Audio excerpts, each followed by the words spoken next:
The rains haven't stopped since the middle of last night. Some fans are still in attendance, waiting to see UCF host Marshall in the Conference USA opener. There's a look at the night's offense, and number 34, Bryn Harvey, will get the start at running back tonight.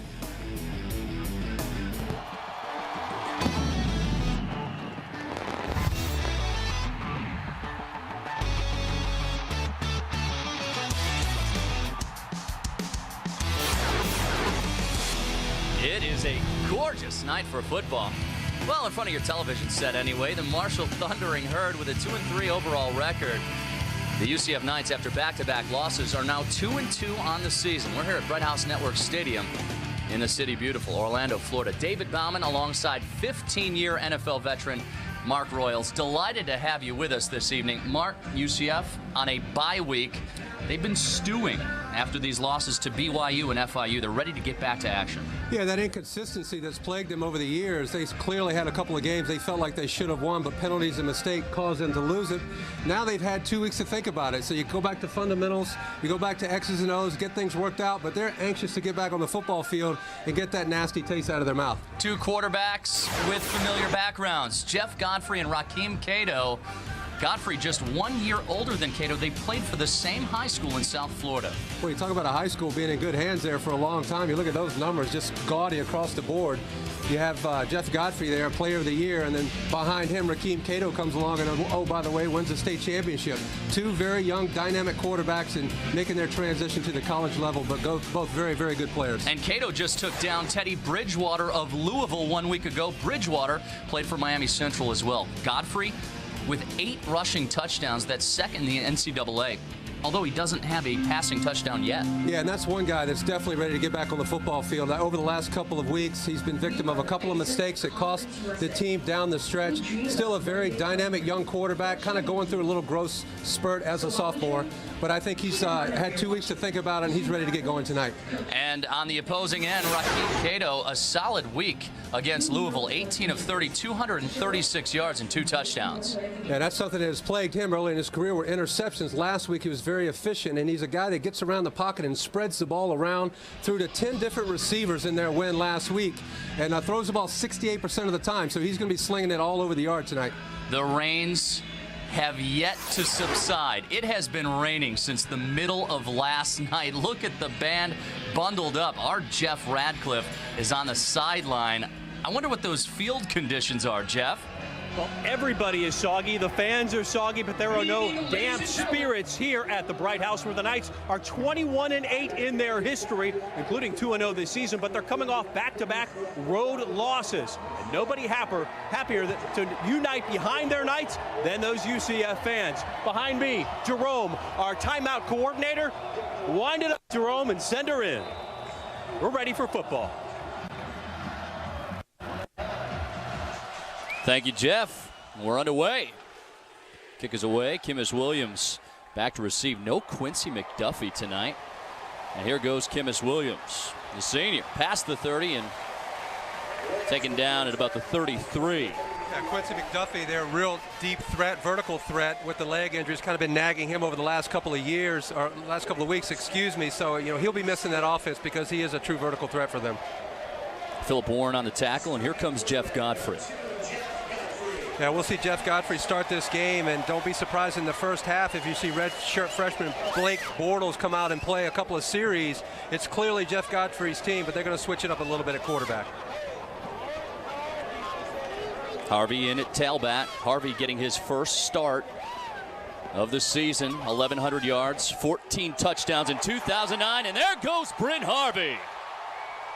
Past the 40, past the 30, past the 20. And down to about the 18-yard line.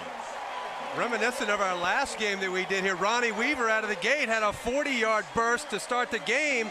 Bryn Harvey, we talked to the coaches this week, want to get him in the action as a starter. He's a guy that when he touches the ball more, he just gets better and better, but watch the vision. You can see the offensive lineman push the defense, he cuts back around, and then very patient, letting the receivers get down the field, provide additional blocking, but a great start out of the gate for a team that's had 2 weeks to sit there and stew on their last game.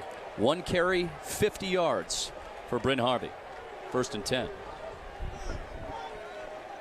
Giovanetti leading the way. Harvey A solid pickup on first down. That's a tough deal. When you have a game that you should win, you go on the road against a good BYU team, you lose it, you come back for a couple of weeks and sit there and think about it, man. They could not wait to get this one kicked off. Here's the starting lineup for the Knights. Harvey, Giovanetti, A.J. Guyton, Kemmis Williams, and Adam Nisley. The line, it's Chris Martin, Theo Goins, Jordan Ray, Justin McCray, and Nick Pichelle.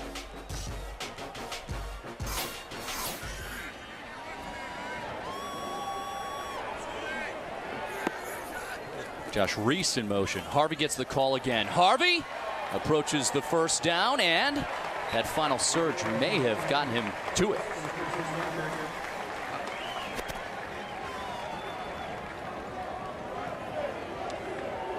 Yeah, Coach O'Leary said getting back to the basics of creating balance offensively and running the football. He hasn't felt like against BYU they ran it as effectively as they would like.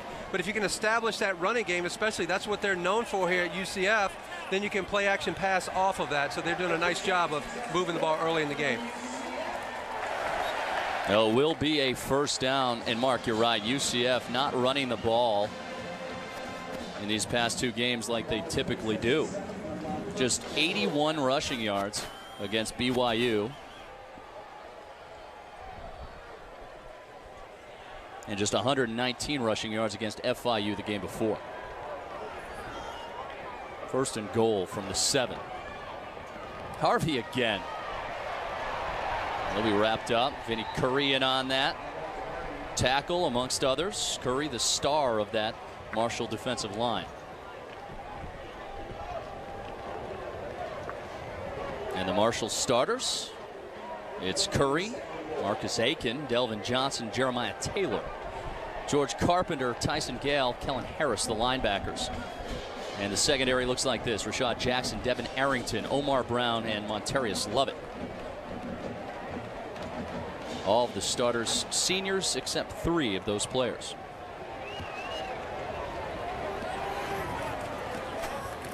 Harvey again. To about the 5, and he's gang tackled. And a flag went in late. We all know Coach O'Leary likes to ride the hot hand. And here we go again with the penalties. Is what plagued them the last couple of games is mistakes. And when you get in the red zone here, and they've been very efficient all year in the red zone, and that's one thing that he will address right away. We talked to him during the week, and he's a no-nonsense kind of guy. If you don't want to know the answer to a question, you better not ask him. So we look at Vinny Curry there. What a tremendous pass rusher he is, and behind the line of scrimmage, tackles for losses. That's where you'll normally see number 99. 8.5 tackles for losses, ranks in the country's top 10. Second goal, passing situation. Nope, Godfrey will keep it himself. Back to the 5.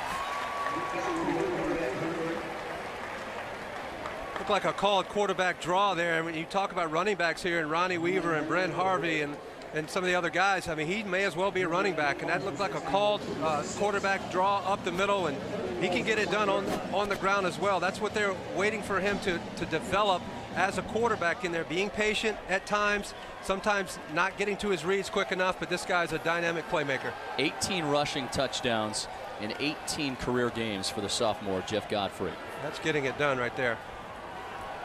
Third and goal.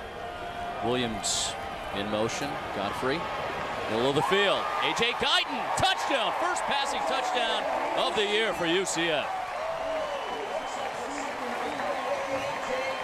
Tremendous start by the UCF offense.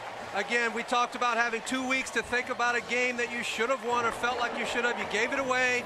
George O'Leary's got to be happy with this start, but A.J. Guyton showed up big in the last game with 9 receptions for 163 yards. And now Jeff Godfrey with his first passing touchdown of the season. The freshman, Sean Moffitt, gets his first start over Nick Catoy. Moffitt up and good. Catoy will kick off for the Knights when we come back here on Bright House Sports Network. UCF leads thanks to the Godfrey to Guyton connection. Bryn Harvey led the charge for the Knights, and Jeff Godfrey finished off the drive with a 5-yard touchdown pass to A.J. Guyton. And Guyton had a terrific week against Brigham Young. Guyton with 9 receptions for 163 yards. Here's a look at Nick Catoy. He will handle the kickoff duties. Yeah, he's kicking off. Just been a little inconsistent on the field goals, and this coach felt like a change was needed there, but he's still very effective as a kickoff guy. Andre Booker typically returns kicks for Marshall to about the 30-yard line. Andre Booker. Booker averages better than 23 yards per return on the season. And it'll be 1st and 10 for Marshall. We'll get a look at Rakeem Cato, the up-and-coming quarterback. Give the tackle to number 11. Yeah, had a very good week last week. And early in the first few games of the season with the 7 interceptions, but last week protected the football very well, instrumental in the last 4 minutes of that game against Louisville to come back and drive his team down for the winning touchdown. For the Thundering Herd, number 12, Rakeem Cato, first down.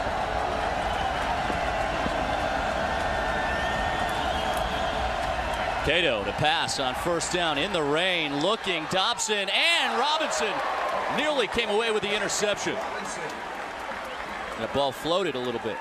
Yeah, Josh Robinson with great coverage right there. He read that all the way and made a nice break on the ball. Had an opportunity to make a play right there. Coach O'Leary will say you never know when that's going to be the play to be made to make a difference in the game. When you have an opportunity, he'd like to have that one back because he's going the other way, maybe for a touchdown. That's great defensive coverage. 28th pass breakup in the career of Josh Robinson. Now moves into 6th place all time in that category in Knights history. And off up the middle.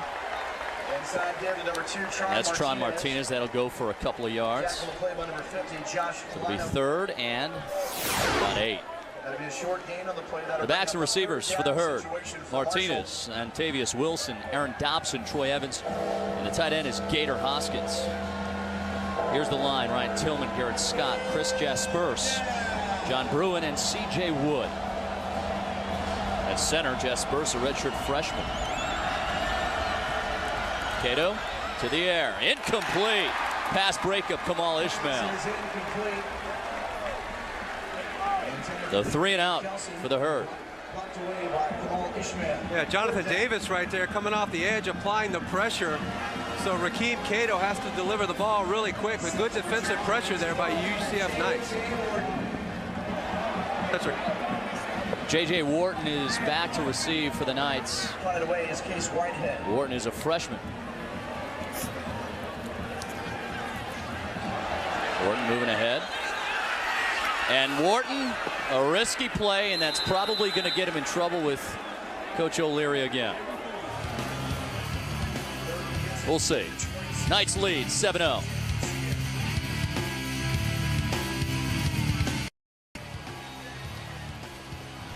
October is Breast Cancer Awareness Month.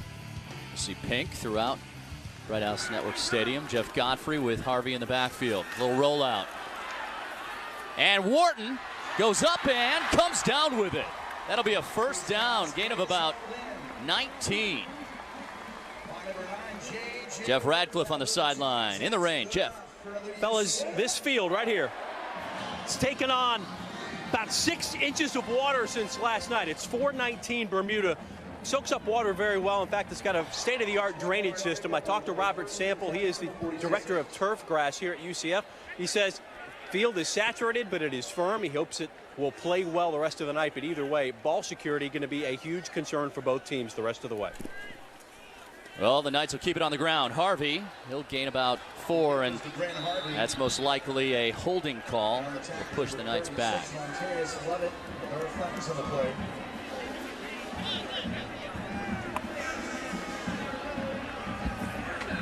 Holding is, in fact, a call.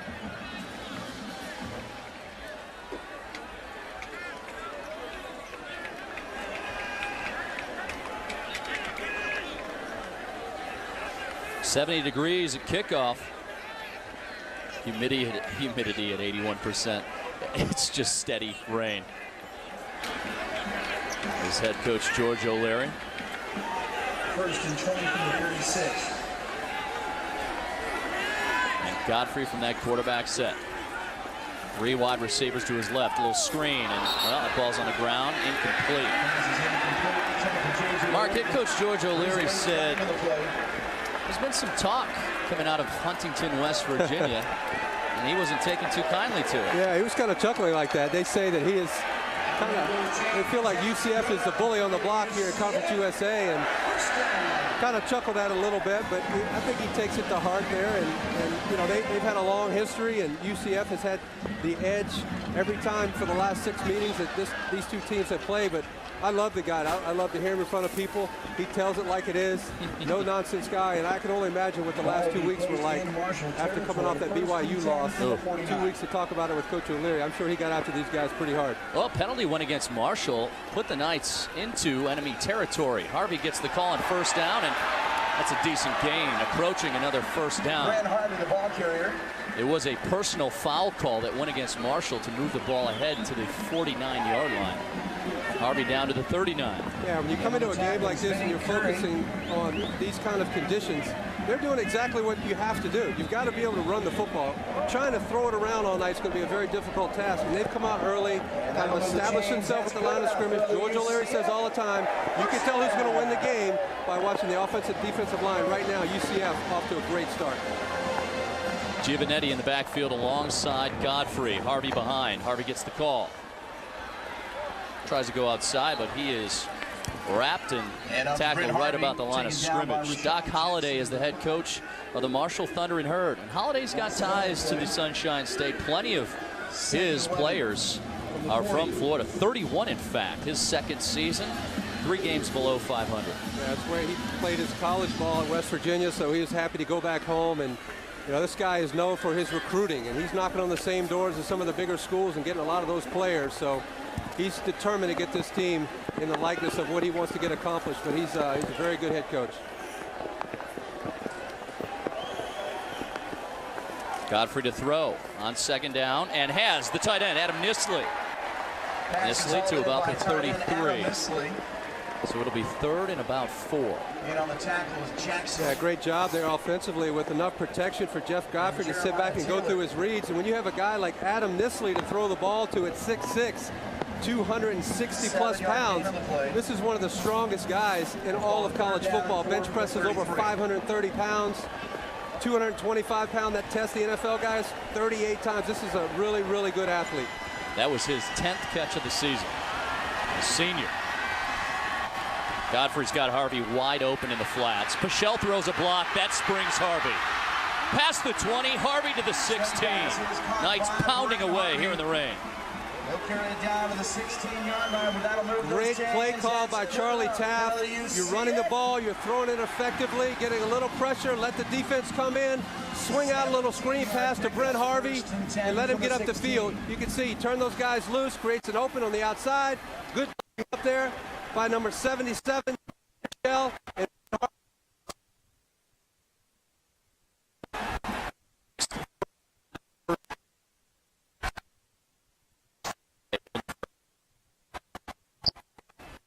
that's Ronnie. His first carry. The spin move gets the. And it is Marshall football. The ball squirted loose from Ronnie. Marshall takes over. It was Weaver's first carry. Take a look, Ronnie Weaver getting up. I don't know if his knee was down first. It clearly comes out before his knee hits the ground, and that's the problem when you're playing on a game like tonight. That football is wet. Ball security is always number one, but it's a difficult task when it's raining like it has been here tonight, and you can see it right now. It is pouring. George O'Leary was just looking up at the scoreboard in the instant replay here on the big screen. And they will review this play. I think that's a good call. You want to take a look at it. It was pretty close. Looked like from our vantage point that Ronnie Weaver was still upright when the ball clearly came out. But I think it's worth a challenge. 1 in 8 women will be diagnosed with breast cancer in their lifetime. Boy, what a change of momentum. And Coach O'Leary said he was sick of the self-inflicted wounds. Well, he said, too, that if that continued, you'd see some guys come off the field. He's a no-nonsense guy. If you're putting it on the ground, he's going to get you out of the game, and that's exactly what cost them the last few losses. They got off to the great start with their first 2 wins and then had opportunities to win those next 2 against FIU and BYU, and just penalties, mistakes, turnovers, they beat themselves. This rain is almost comical, isn't it? Well, I'll tell you, things start taking on a different light. Just your quarterback-center exchange sometimes becomes a chore. Then you've got anybody that handles the ball, from a long snapper to a holder to a punter. I mean, it takes on a whole different light. It's going to be a challenge all night for these guys. Look, it almost looks like it's snowing. Fortunately, it's still, what, 80 degrees? 70 at kickoff. 81 degrees humidity, or however that's measured. It will be Marshall football. The referees have convened. Anybody touching the ball, receivers, running back, quarterback, when you're in traffic, you really have to get both hands on the ball and protect it, because it's going to squirt out of there pretty easy.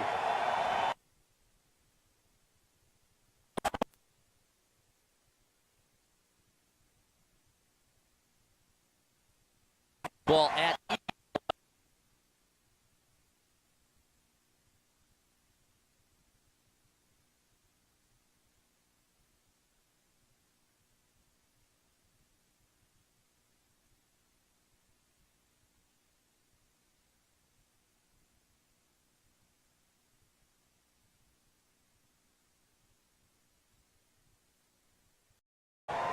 sneaking in there from the linebacker spot. There's a look at Troy Davis, the defensive end. Yeah, he's looking off the edge there, number 27, or 57, with good pressure, and Troy Gray making the big stick. And defensively has always been very, very good defensive play here at UCF. They're known for that, and they're getting after him again early in this football game. Gray had extensive playing time against Brigham Young because Jonathan Davis was suspended for that game.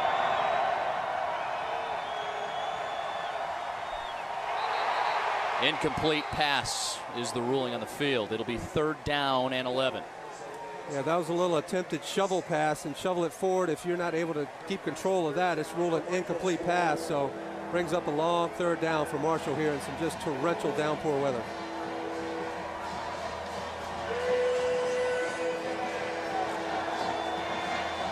You hear public address announcer Eric Kohler with that signature 3rd down call.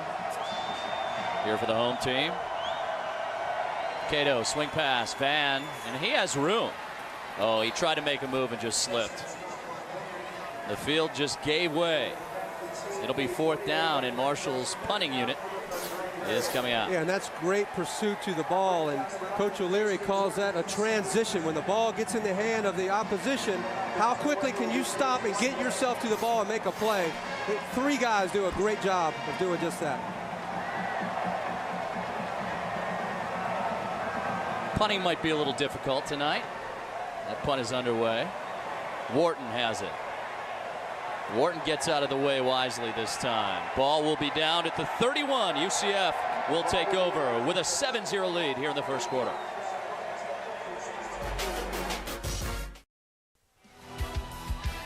This is Marshall and UCF meeting for the 10th time in program histories. UCF with the 6-3 all-time lead in this series. 6 straight wins. Check that, dating back to 2005. Bryn Harvey gets the carry. Bryn Harvey with plenty of yards past the 50 and into Herd territory.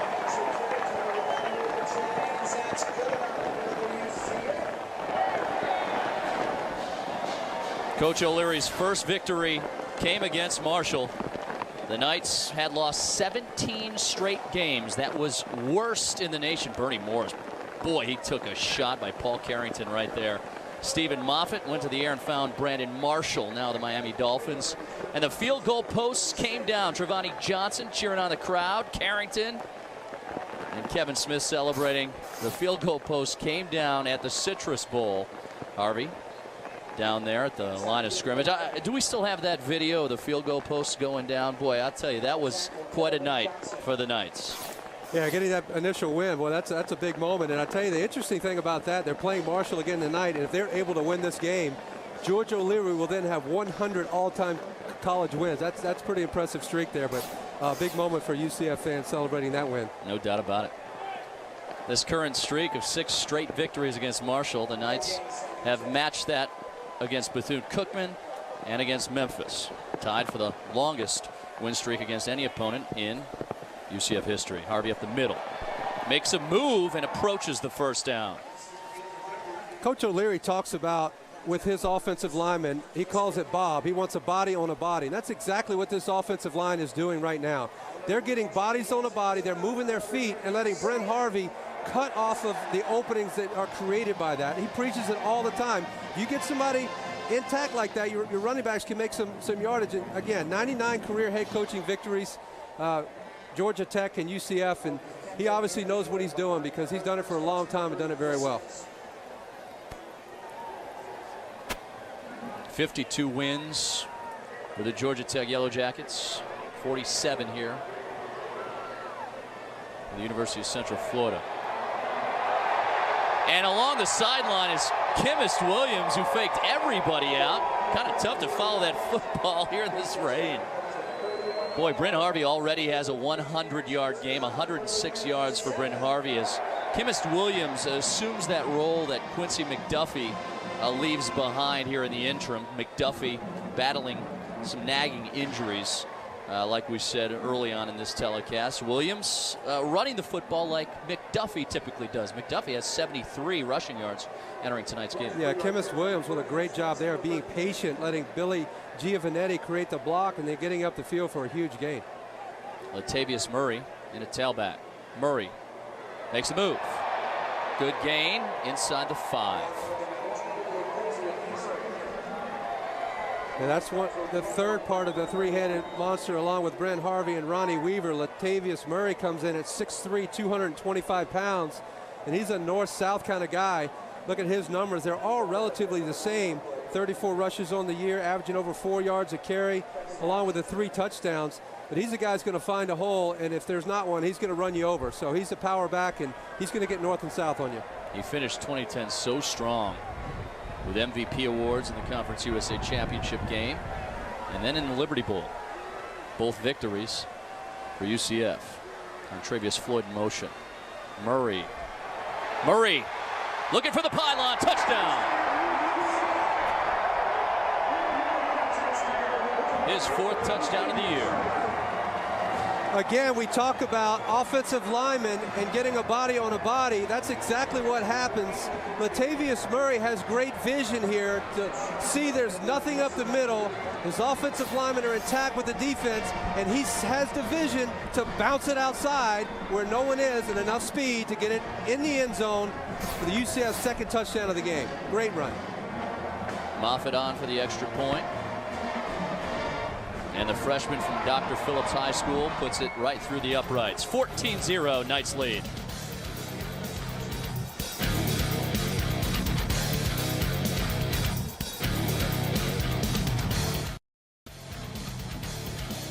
Look at the rain coming down here at Bright House Network Stadium.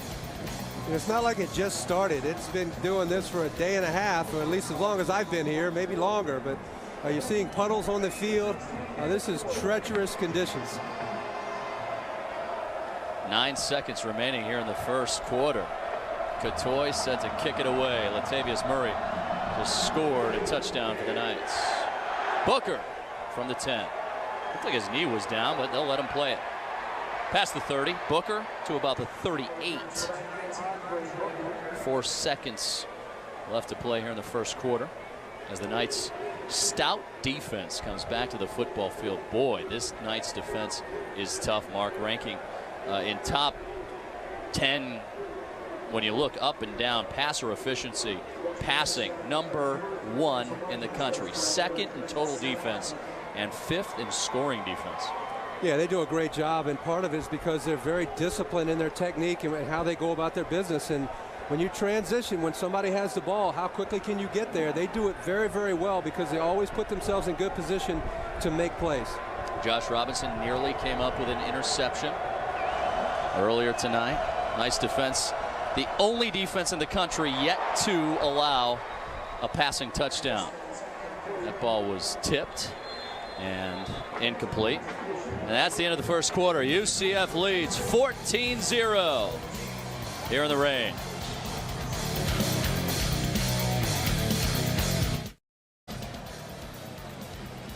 And the band plays on. The drums still work, even when soaking wet. Yeah, I commend anybody that's fighting this weather out here as a fan to watch the football game, but the band always energetic, having a good time out here, and a great environment for college football. As a player, Mark, did you enjoy playing in the rain? You know, I didn't, because it made it difficult for me to, when you're handling the football, sometimes it's a little more challenging. But it gets interesting, I'll say that. Here's the defense, the aforementioned top 10 categories. Pass defense, 103.5 yards per game. Pass efficiency, opposing quarterbacks, just a 73.36 rating. Total defense, not even 190 yards per game, allowing just 11 points per contest. And John Sladany, coming in as a defensive coordinator, has not skipped a beat. They're known for defense around here. He comes over, takes over the helm as a defensive coordinator, and they're playing just as well as they have in past years. It's a third down play, 3rd and 6. Tron Martinez gained a couple on that pass run. Cato will take it himself. Oh, and the ball's loose. That football's still loose. It is UCF football. Lynham on top of it. Great hustle there defensively, getting after the quarterback. And as we mentioned, the ball's slick. You can see he's got it kind of loose. And players are taught. You see Josh Lynham there. When you tackle a guy, it's a strip fumble attempt. They get it on the ground and get a turnover. Coach O'Leary talked about it this week. They have to start protecting the ball better offensively, but on the defensive side, create some turnovers to give their offense better field position. A great job there with the strip force fumble. UCF on the move again. Josh Lynham forced the fumble and recovered it. He has stuffed the stat sheet throughout the course of this season. Also has 1 sack, 1 interception on the year. Godfrey deep. Guyton beats the defense, and he can't catch up to it.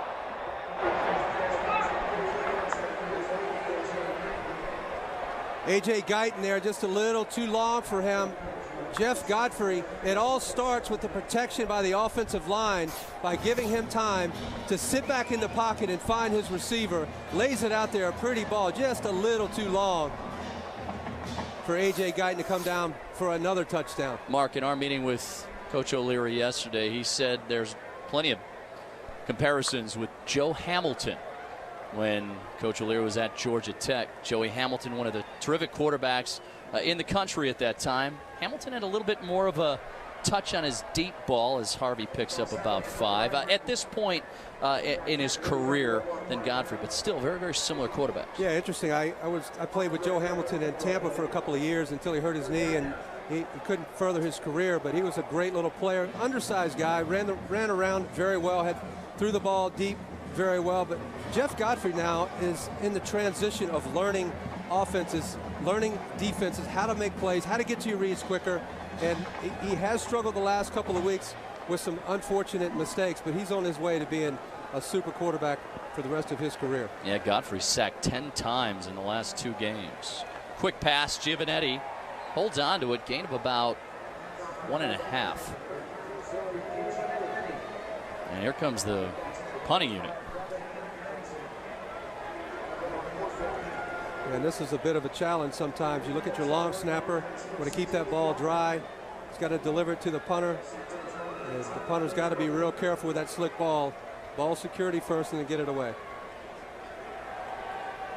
Was that not the right read on that play? Well, it's a tough one when your receiver is not far enough for the first down. You want your route to be long enough to be able to get the first down once you make the reception. Booker with a fair catch at the 12. Marshall football trailing 14-0.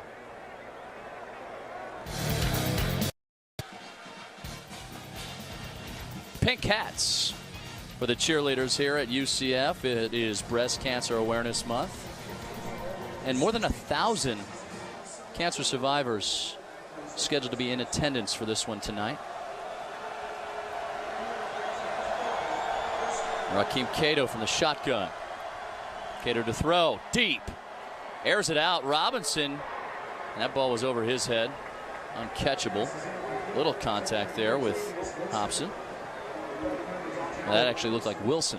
In the last series for UCF, it did seem like Coach O'Leary had a couple of words with Jeff Godfrey on the sideline, maybe about the decision making. We talked about that in the open, that some of the decisions he's making, he has to get through his reads better and make better choices faster. And maybe that's a sign that we'll see Blake Bortles. He said we were going to see him anyway, so maybe the next drive we will. Van is wrapped up by Victor Gray right about the line of scrimmage.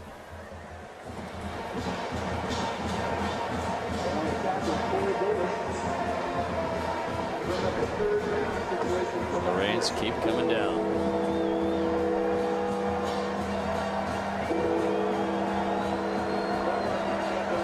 Total yards UCF 210. Marshall 36.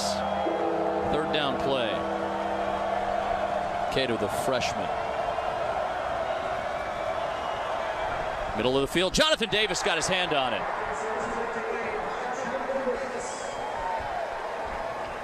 Great defensive play there by Jonathan Davis. Drops back in coverage, trips right. Little crossing pattern over the middle. He falls back, follows the eyes of the quarterback, reaches out, knocks it away. Again, UCF defense playing strong. And really, you know, when you 3 and out, that's something that Marshall didn't have against Louisville. They didn't have any 3 and outs. They kept moving the ball. Coaches talk about that. You move the chains, get a couple of first downs, create field position. UCF does it with the punt. Then the defense goes out and holds them. They're going to be set up again offensively in great field position. Case Whitehead to punt it away. Short on this one. Ball just kind of sticks in the mud. Inside the 50. UCF with great field position at the 48. And who will UCF's quarterback be when we come back? We'll find out. David Bauman, Mark Royals with you this evening. We're in the cozy confines of the press box, but the rain continues to fall. Godfrey hands off, and Latavius Murray. It appears to be Bryn Harvey back in the game. So Godfrey still in there for the Knights. Yeah, Brent Harvey very effective, already over 100 yards early in the first half here. And Jeff Godfrey, good numbers, 5 for 6 for 50 yards with the 1 touchdown.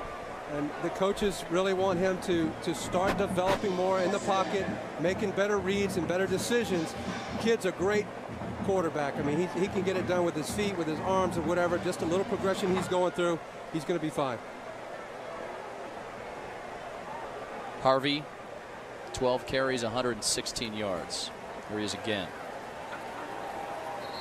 He's going to lose a yard on this play. It'll be third and about 6. UCF doing a good job offensively all year of time of possession and winning that battle. And most of the time, that's going to tell you who's coming out on top. But I think most of their games, they have been the leaders in time of possession. And this third and fourth period is when you really start noticing that by wearing the opposing defenses down. Speaking of time of possession, Mark, UCF has controlled the ball more than their opponents in 15 of their last 16 games. The only game they did not was against Georgia in the AutoZone Liberty Bowl, and UCF still won that game. Little pressure. Quick pass, no, incomplete. Ball was tipped. Godfrey got rid of it quickly. Marshall brought 6. It brought some pressure, and again, if that ball is complete, it's right at the sticks. The route's not far enough. Receivers have to know where that line of scrimmage is and make your pattern accordingly. When you make the reception, you have to be past the marker there to keep the chains moving. Bonner gets away from about the 43. And let's see if Robinson can get to it. Yes, he does. Great job down to the 1. The pressure will be on the Marshall offense inside the 2-yard line.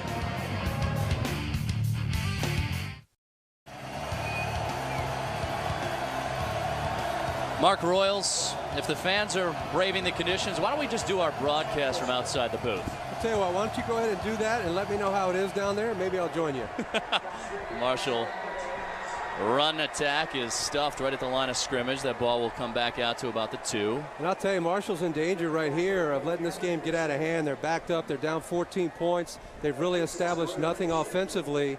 If they're not able to move these chains and at least give their punter some room to try to create some field position, This game can get out of hand. Ray Shipman said he had that football. The referees moved the ball back ahead to where forward progress was stopped, and they say it is Marshall football.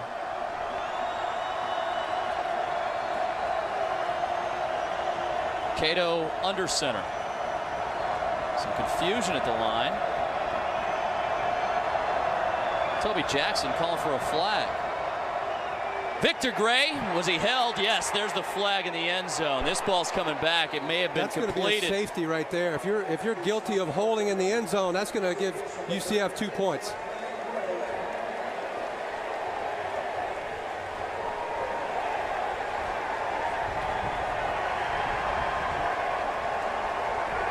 There you go. So the UCF defense has now scored more than the Marshall offense in this game. 16-0 the score. Victor Gray will be credited for that play. Great pressure by Victor Gray. The offensive lineman really has no choice to try to grab a little more jersey than he should. Doesn't want to get his quarterback killed. But in the same sense, he cost his team 2 points. That's the first safety recorded by the Knights since the game at Tulsa, October 26th, 2008. I tell you, it sets your team up again. They're going to get the ball again in good field position. Marshall will have the free kick. UCF will be on the march again. Those are the mistakes you talk about, penalties and things that will get you beat when you're backed up like that and you hold.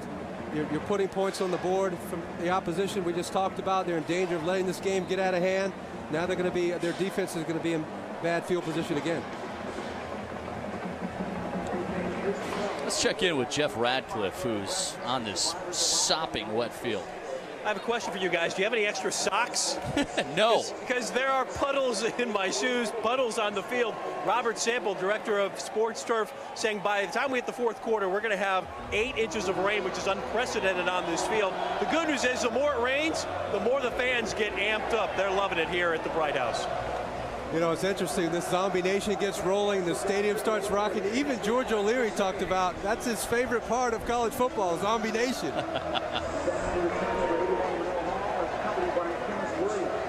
Kicking away from the 20.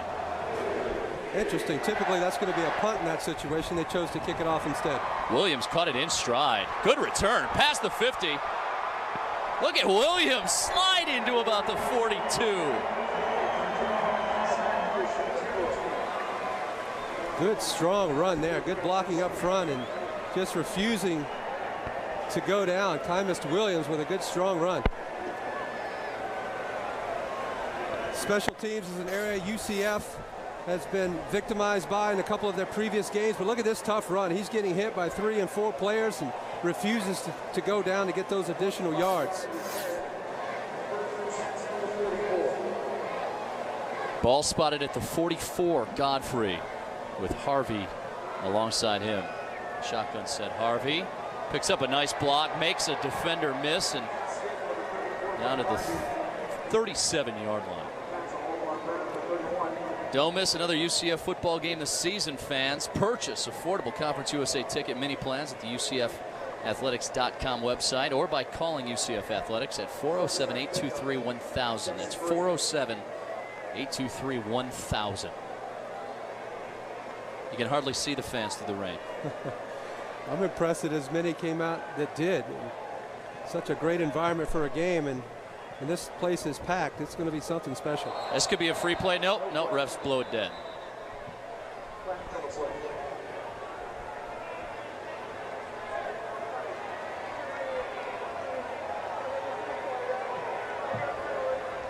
Well, all our cameras are still working, Mark Royals, but the referee microphone is toast. I'm surprised anything's working, but if you're calling offsides, it's typically going to be on the defense, not the offense. So it is going against the defense. I think they're going to reverse that, and UCF's going to be the beneficiary of 5 free yards and a first down.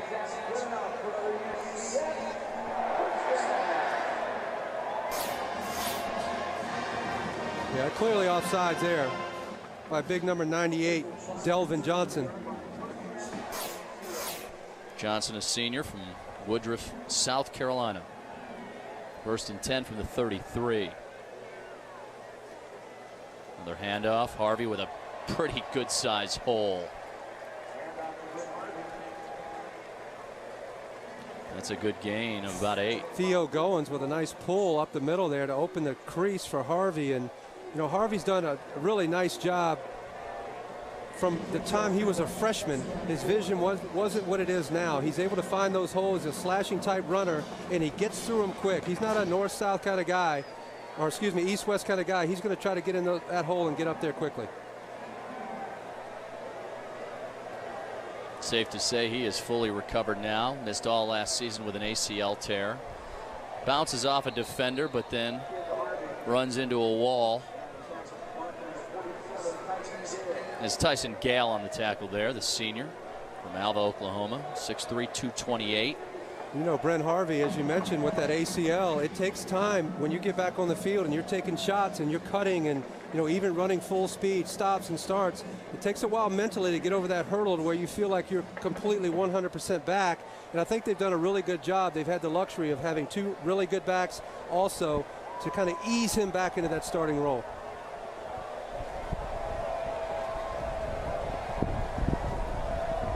Latavius Murray and Ronnie Weaver have each come off the bench tonight. Harvey, the spin move to get the first down. It's close. They might take a look at this. Yeah, it looks like they're going to be about a half yard short or maybe a yard. And this is where, when you have the confidence in this offensive line, like I know George O'Leary does, you're going to say, if we can't get a half a yard, we don't deserve any more points. They're probably going to go for this on 4th down. The fans certainly agree with that call. Marshall making some changes now. Running in guys late. Let's see if Marshall makes the necessary adjustments here on 4th down. The handoff, Harvey. And that's going to be a first down. Stretching ahead. Yeah, you credit Brent Harvey right there, because initially at the line of scrimmage there's not a lot of movement, but he keeps the legs churning and finds a little crease to the left and just picks it up. But give him a lot of credit there for that second effort.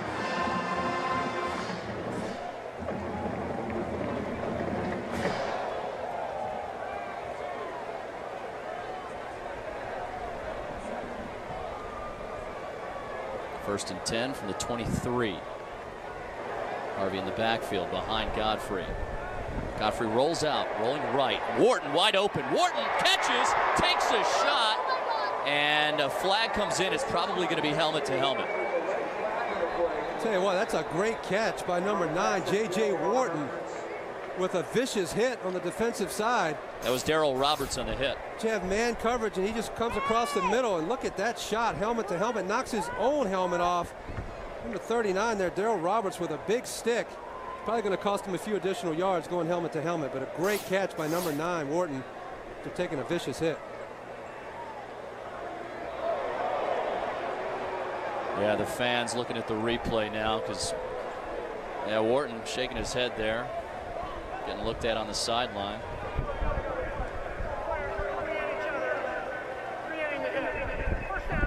Both players coming at each other, creating the hit. Well, I think that's a good call. I mean, at some point you have to draw the line. Helmet to helmet is typically if you're a defenseless player or you're hitting a quarterback, but he's just making a good, tough heads-up play. I don't think there was any intent there. They happen to collide heads. I think it's a judgment call by the officials, but you're normally going to see that call a roughness if you have a defenseless player and they get hit in the head like that. 2 catches for Wharton, 36 yards. We'll have to check in with Jeff Radcliffe in a bit and see if Wharton's okay. Wicked shot. And a nice tackle there. That's Roberts on back-to-back plays with tackles. Brent Harvey trying to bounce it outside, really nothing up the middle, and unable to get it on the edge. Brought down for no gain. Maybe a loss on the play. It is marked back to the 8-yard line, 2nd and goal. This is an area UCF has been very good at, very efficient in the red zone. Either a touchdown or a field goal, I think, on most of their red zone possessions throughout this year. So they've been getting it done offensively here in the red zone. Harvey has it to the 5. Well, Mark, what do you think we're going to see here on 3rd down with a 16-0 lead for the UCF Knights? You've been running the ball very well. I wouldn't be surprised at all to see an I formation and a play action pass, getting Jeff Godfrey on the edge to where he can find somebody open or run it in himself. Well, Wharton just came back into the game, so it appears he is A-OK. When you have a dynamic quarterback like number 2 right there, you want to give him as much opportunity to make a play as possible. They're going to take him out of the shotgun right here and give him a chance to make a play for him. 3 receivers left. The tight end Adam Nisley to the right.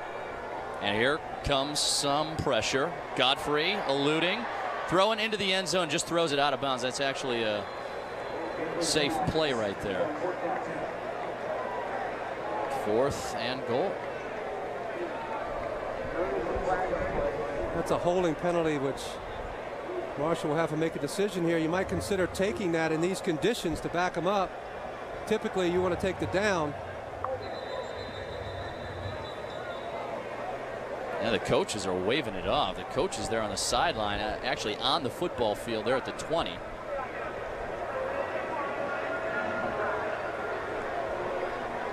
So the ball will stay at the 5. They have decided to decline that penalty, and you never know with these conditions what will happen, but when it is raining and ball security is an issue, maybe you take that 10-yard penalty and back them up a little bit. Sean Moffitt getting a field goal attempt right here, the freshman.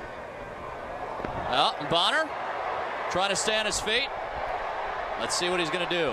Bonner out at the 10-yard line, and a flag. This could be a first down for UCF. That is going to be a first down for UCF for a hit out of bounds. You've got to know where you are on the football field. Look at Doc Holliday right in the referee's face there at the 10.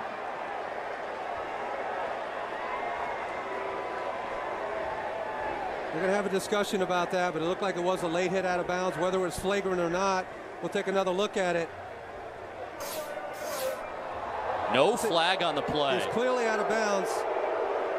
And there was no intent there, but the fact is there was a collision, so you can make a case right there for a flag, but they are going to wave that off. All right, we'll step aside. Marshall football when we come back.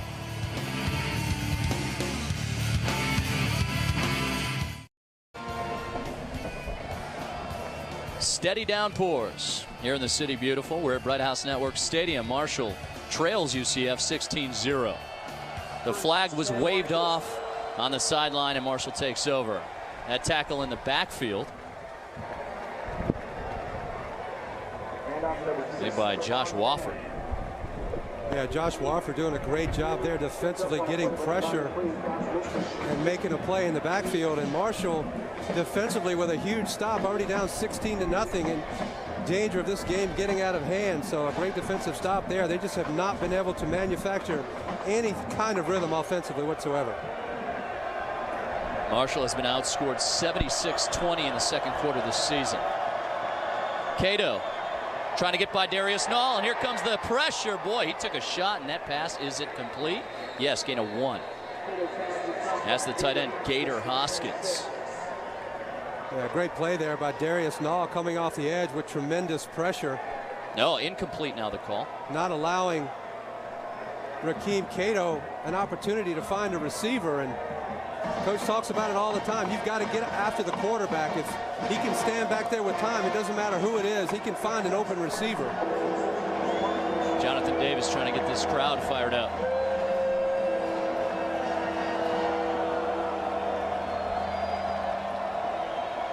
Little swing pass. Van, the freshman. Darius Knoll knocks him out of bounds. Shy of the first down. It'll be 4th down. In that situation, if you're a defense, you don't want any plays to get behind you or enough yards to get that first down. So something underneath, run him out of bounds, force him to punt. Special teams play here and put your offense in great field position again.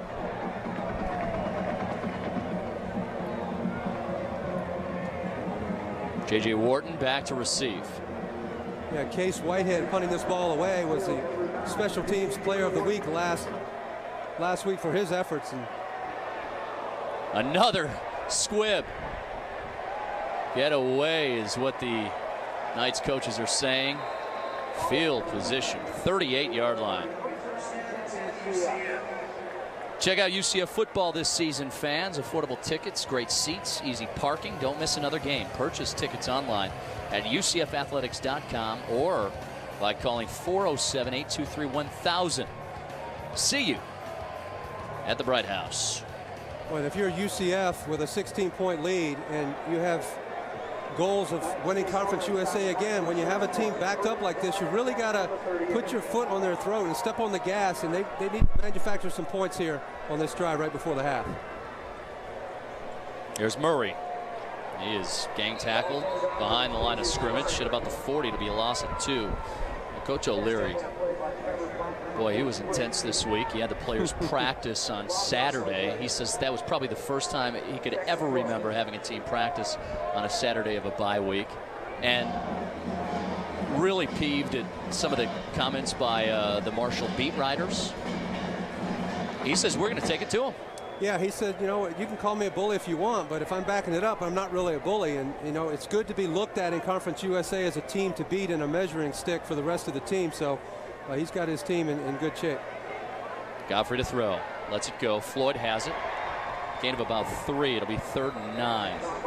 And UCF doesn't necessarily have a rival in football. Still a young program, but if any rivalry is brewing, it would be Marshall, possibly East Carolina. But Coach O'Leary says this with the talk that's been back and forth. Not only the football programs, the basketball programs have gone back and forth with some chatter over the last few years. Well, I tell you, whether it's conference or out of conference, a logical rival would be right down the street, I-4.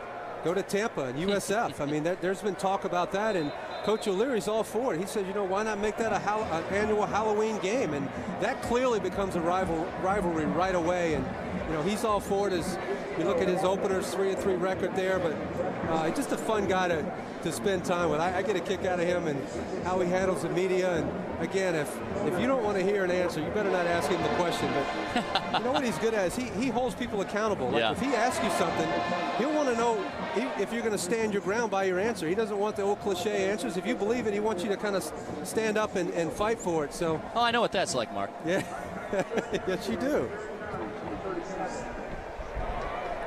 Coach O'Leary, quick-witted, and no-nonsense guy. Boy, he does have a sense of humor, too. The throw, and that slips out of the hands of A.J. Guyton. Yeah, and you look at that play call right there. A.J. Guyton's going to catch that ball, and he's going to be relatively 4 yards short of first down yardage.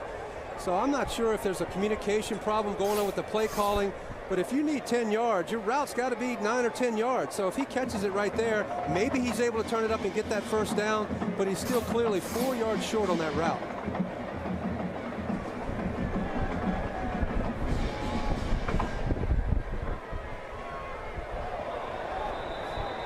That's going to go against UCF, push it back a couple of yards. Give Marshall's defense a lot of credit right there. They've been in some very bad field position the whole first half and only surrendering 16 points. They've got a feel going in at halftime that they've done a pretty good job.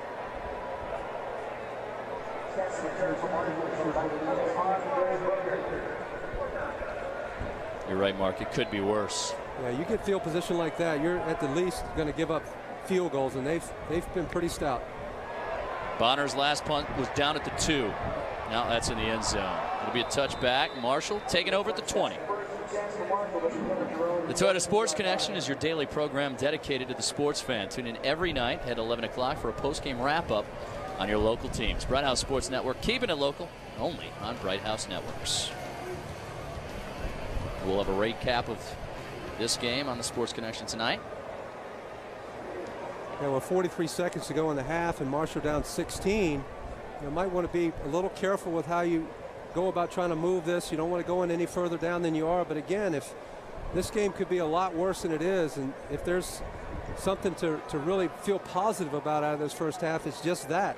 And they've had the ball in their defense on the 40-yard line going in, and twice have turned away UCF. So you got to be proud of how they played so far in this first half. That's right.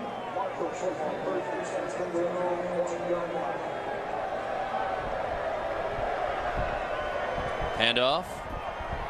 Tron Martinez leaps A.J. Bouye, but doesn't get far. Get him about 2.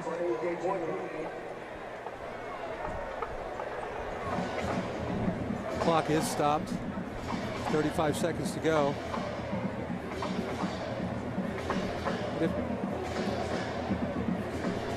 if you're Marshall, you go in and try to figure out some way to create some offensive production, as UCF has really shut them down and they've not been able to get anything going.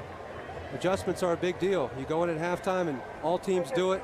Can you make those necessary adjustments to open up some things, switch it around, maybe go some no huddle? But it's a tough night with this rain and all the things that are going on. You go back to the FIU game right before halftime, a crucial mistake really cost the Knights. Self-inflicted wounds. UCF got out to the early 7-0 lead, but then this play right here, Jeff Godfrey doing a little too much. Went the other way for 6. Yeah, that's an unfortunate thing, and you know he's making a case right there. Was his hand moving forward? They never went to the instant replay. Never went to the replay. That's one you have to take a look at. But they just weren't able to capitalize on opportunities, and those big mistakes like that will get you beat. Boy, FIU celebrated that one.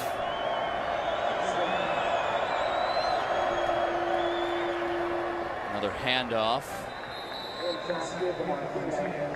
Minimal gain, 33 seconds, clock stops.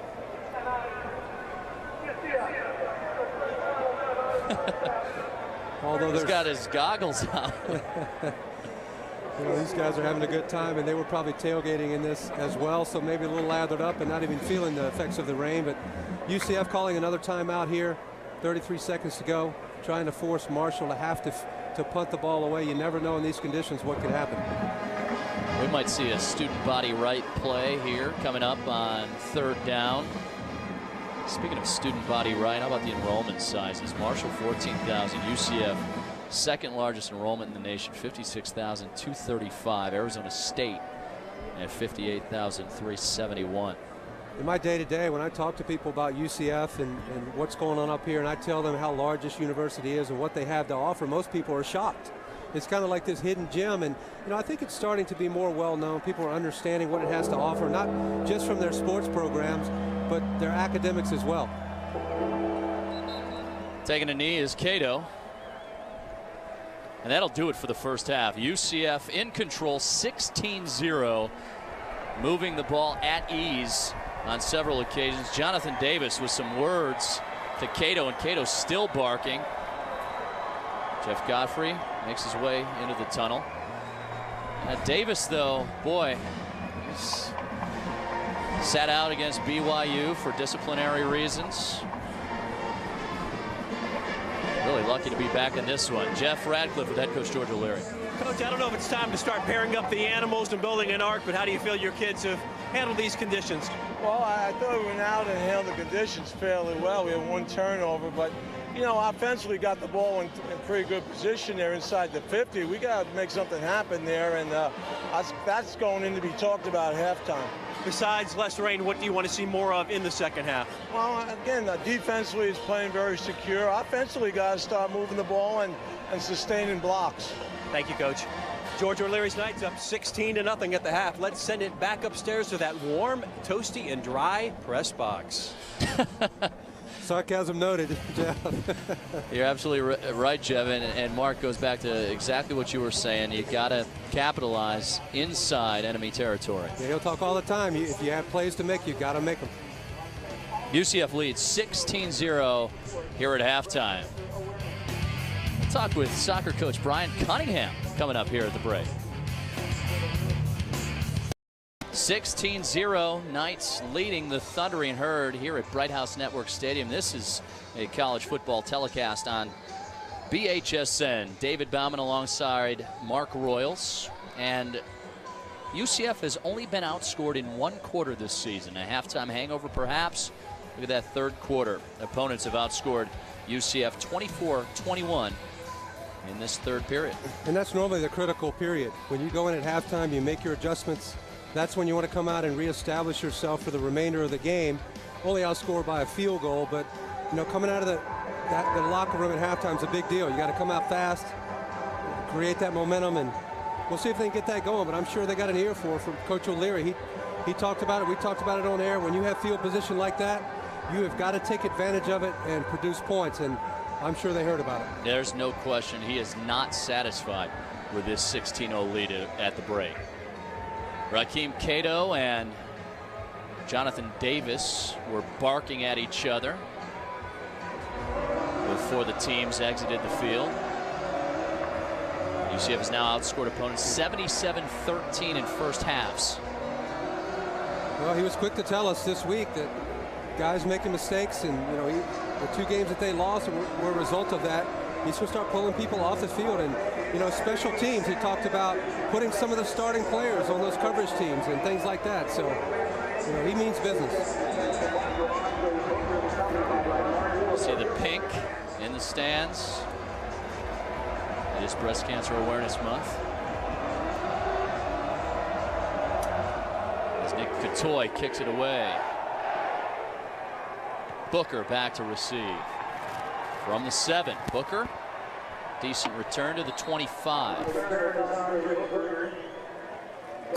Rakeem Cato really struggling in the first half. Just 3 of 10 for 16 yards. He also lost a fumble. Was basically sacked in the end zone. The team was flagged for a holding call, which resulted in a safety for the Knights. And there's Doc Holliday. Yeah, and I'm sure, you look at just his second season. I don't know if he's had enough time yet to exactly get this program headed in his direction.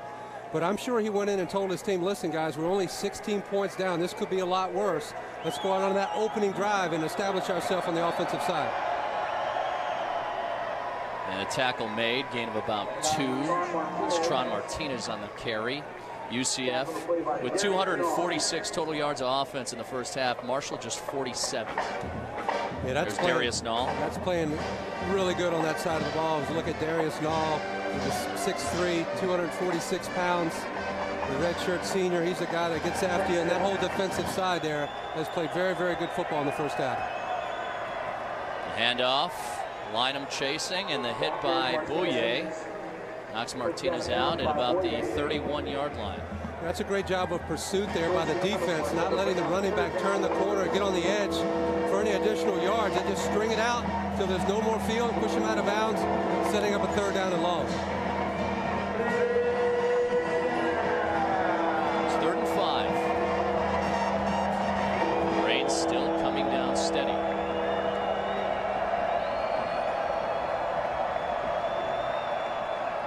Cato looking one way, goes the other, and he is taken down right at about the line of scrimmage, maybe a bit short.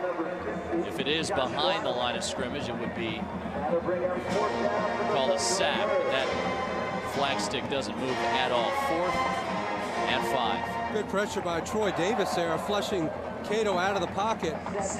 He avoids that tackle, but the defenders are quick to get him on the ground, forcing up a punting situation. And let's see if UCF has gotten that offense figured out where they can get some points on the board. Marshall just 1 of 8 on 3rd downs. Boy, they almost picked up a 1st down.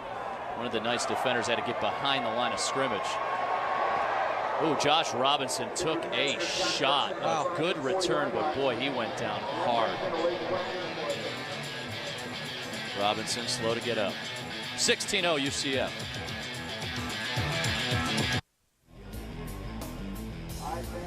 Some Marshall fans in attendance here tonight. UCF picked up a personal foul after the play, moving the ball back. Knights have recorded 13 first downs as Bryn Harvey looks for number 14. He's about a half a yard short.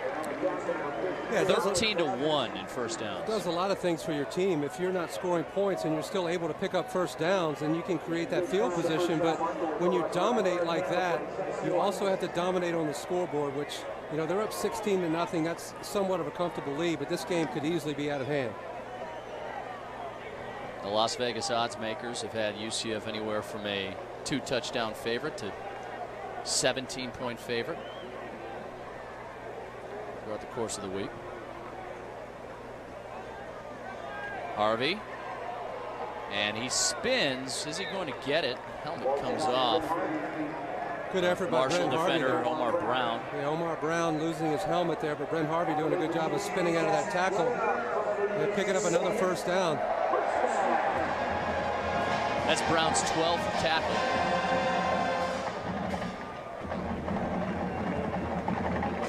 Arguably their best defender, Omar Brown, is a tough defender, gets in there, he's a physical presence, but he's also a ball hawk, always around the ball. celebrated a little too early on that play. Harvey got the first down. Nisley, and that kicks off his knee.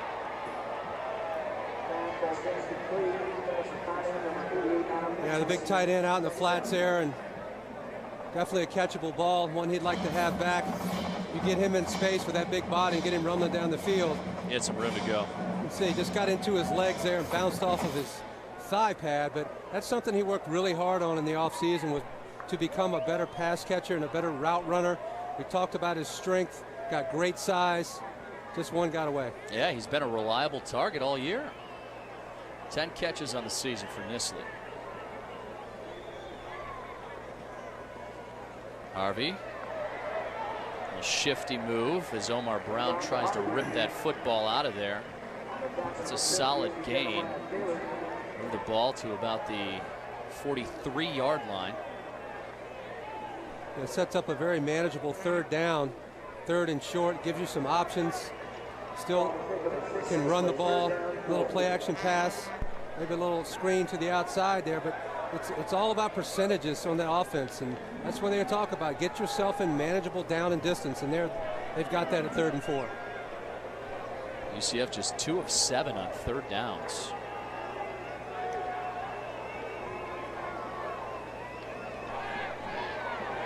Godfrey deep, and A.J. Guyton didn't see it as the ball was nearly intercepted by Roberts. A little confusion on the route there. It looked like A.J. Guyton didn't know the ball was heading his way. Unfortunately for UCF, that ball's not picked off, but good time for Jeff Godfrey to deliver the ball. And if A.J. Guyton was his intended target, and they're talking about the confusion on the route right there, they're lucky to come away there not turning the ball over. Bonner to punt. Kicks it from about the 32. Fair catch made by Booker at about the 11. The UCF leads 16-0. It's Marshall football. Doc Holliday's Marshall Thundering Herd have the football. Cato to throw down the sideline. That ball is out of bounds. Not a reach. Marshall has lost 6 consecutive games to UCF since 2005.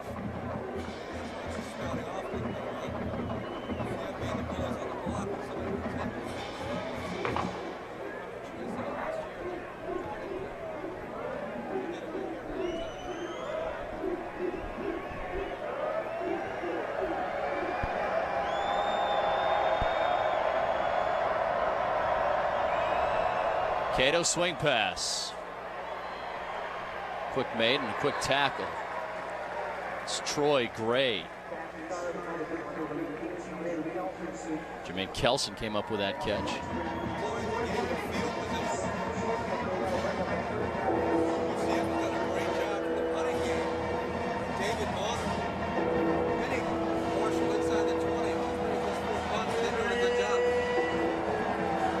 Marshall will have it on 3rd down. It's 3rd and 9.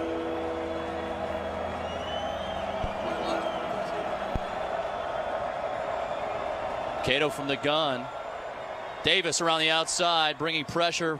Ball is nearly intercepted. Clayton gathers after that tipped ball. Gator Hoskins initially got a hand on it. Gathers. Tried to scoop it before it hit the ground, couldn't come up with it. Davis applied pressure. Boom, what a hit. Again, Marshall unable to do anything offensively. UCF likely to end up with good field position again. Whitehead back to punt.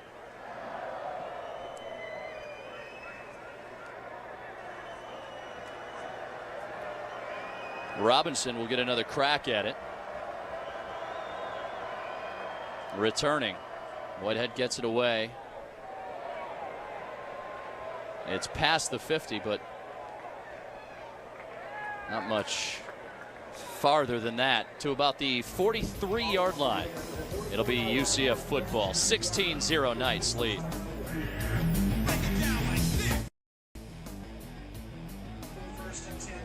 The UCF band is bundled up for this one.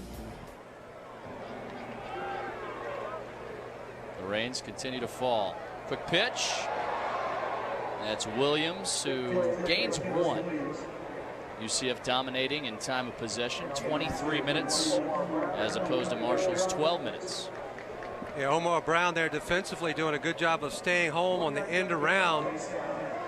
Just for a 1-yard gain, but that's good lane discipline. Sometimes you can get out of position, your opponent gets on the edge, but nothing doing there. Omar Brown always in good position there defensively. 2nd and 8. Godfrey to throw. He's got a receiver. And finally a catch made. That's Josh Reese. Coach O'Leary has wanted to see some more out of his freshman receivers, and Reese comes up with a 1st down grab. Yeah, Josh Reese doing a good job there of waiting on the pass and knowing where the defender is to be able to sidestep him to move up the field for additional yards to get the 1st down. But yeah, he's a guy that they're very excited about and expect a lot of production from as a young player. Reese had 97 yards in the opener against Charleston Southern. That's his first gain since. Harvey takes a shot. Nice tackle right there. Jermaine Holmes, a freshman from Valdosta, Georgia, making that tackle. 5'11", 238. Yeah, Jermaine Holmes, if he's not there to make that play, it's well blocked and kind of off to the races. So good job of plugging up the hole there, tackling Brent Harvey for a very short gain. 2nd and 9. Reese and Williams to Godfrey's right. Godfrey changing it up. Quick throw. Reese again. And the ball pops out. Incomplete, the call. Yeah, good tackle there. Lodging the ball loose for no gain. But Jeff Godfrey does a good job there of recognizing man coverage. Gets the ball on the outside. Unfortunately, not able to come down the reception. Bring it up a 3rd and long. Exactly what they don't want as an offense, putting yourself in a 3rd and long situation. Rennell Hall comes in.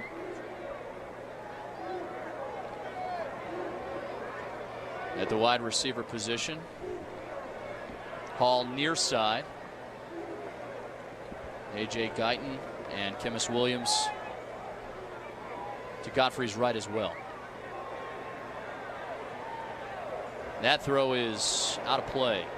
And it'll be 4th down. Tell you what, you got to give Marshall's defensive secondary a lot of credit. They've done a good job because the offensive line from UCF has provided adequate protection for Jeff Godfrey to get back in the pocket and try to find a receiver. But for the most part, all night, there's been nobody open. That defensive secondary is covered like a blanket, doing a very nice job.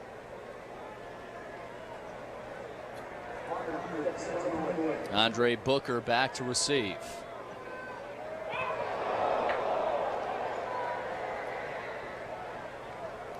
Ball is down at about the 20, hit at the 19. UCF leading 16-0.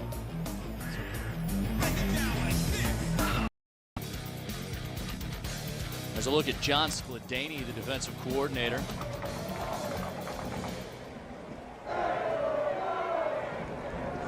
Yeah, I talked to him a little bit during the week, and he talked about Marshall and how effective they are offensively, spreading the ball around, and they get after you. And so far tonight, he's done a really good job of containing Cato. He's really had no time, and the defensive secondary has done a good job of coverage. Cato to throw. Nope, Cato just down to the ground. Tripped up in the backfield. Stretches back to the line of scrimmage. Victor Gray in on that tackle. Yeah, you look at the pressure Coach O'Leary talked about. If a quarterback stands in the pocket and is able to deliver the ball down the field for any significant yardage, he's not blaming the defensive backs if it's complete. He's blaming the linemen for not getting pressure. And we all know if the quarterback can stand back there in the pocket with time. He's going to find a receiver. So that defensive line has done a good job of harassing Cato all night. That was actually a gain of 1. Quick pass near the sideline and out of bounds. That's a gain of about 7. C.J. Crawford, the backup tight end out of Huntington, West Virginia. We welcome in the viewers from Huntington watching on WSAZ. That was our hometown player making that catch. 6'2", 228 tight end.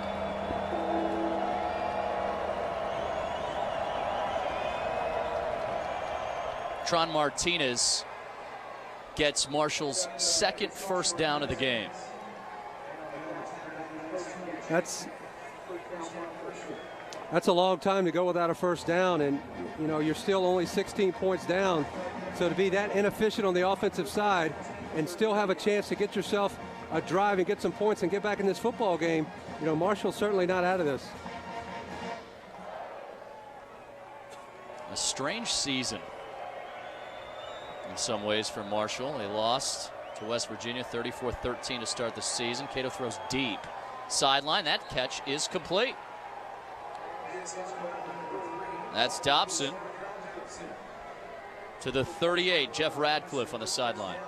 Fellas, defensive line coach Jim Panagas has got a son that's quite an athlete as well. Now, Panagas has been here for 5 seasons now. He's coached the likes of Torrell Troop, but he's just as proud of his son. Famous athlete, but not for football. He's not following in his dad's footsteps. He's playing golf. In fact, he's a sophomore at Timber Creek. He's one of the top golfers in the state, averaging 2 strokes under par.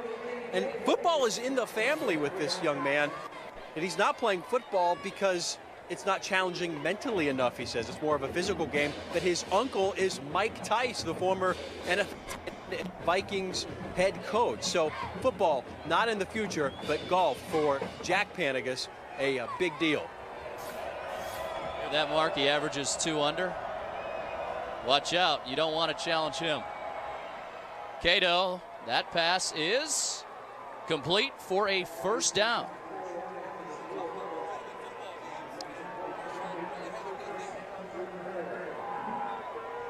Evans with that first down grab.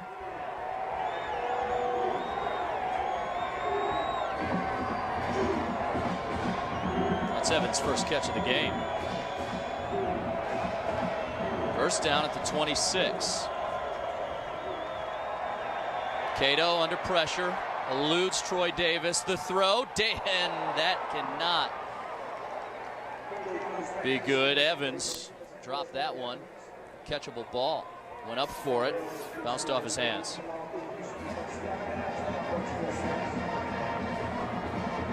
Evans let that one get away. Ishmael made the hit.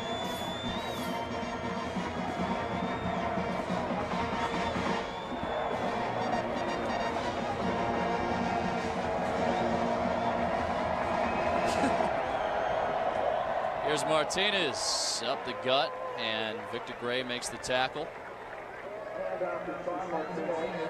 Saw that young man in a Florida Gators sweatshirt dancing in the crowd. The Gators had nothing to dance about today. Very difficult day for Florida teams.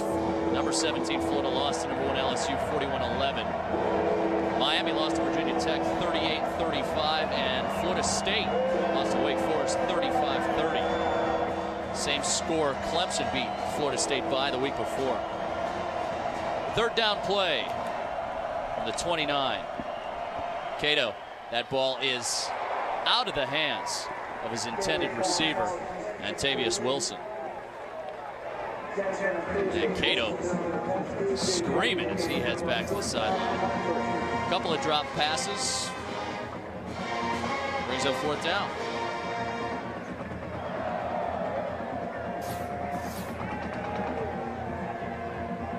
And the frustration. Freshman letting it show. This is freshman Justin Haig getting a chance at field goals tonight. Coach Holliday making the switch there. Haig up and no good. Both UCF and Marshall making changes at the kicker position. And it does not pay off for the Herd. UCF continues to lead 16-0. 4 minutes and 6 seconds remaining in the third quarter. There's some solid dance moves.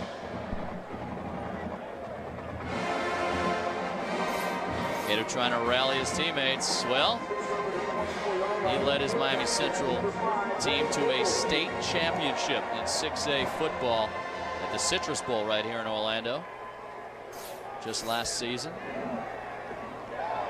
Oh, Blake Bortles is in the game and he goes down.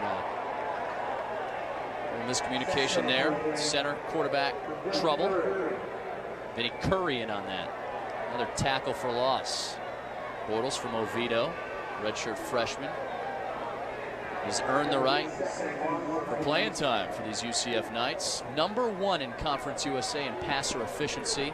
186.40. He's completed 12 of 15 passes for 190 yards this year.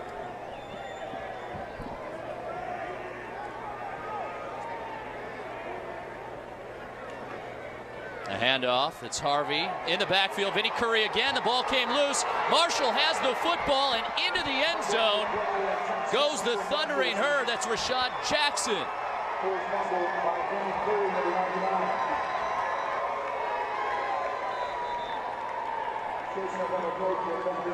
Back-to-back plays by Vinny Curry leads to 6 points on the board for the Herd.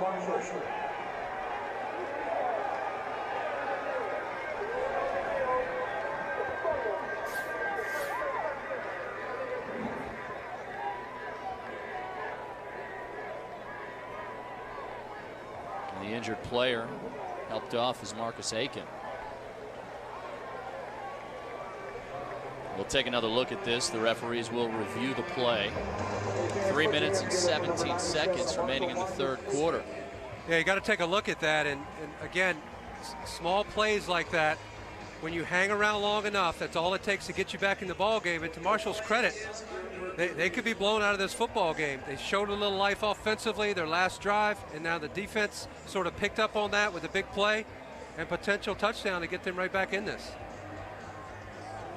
Well, the halftime hangover looms again for the Knights.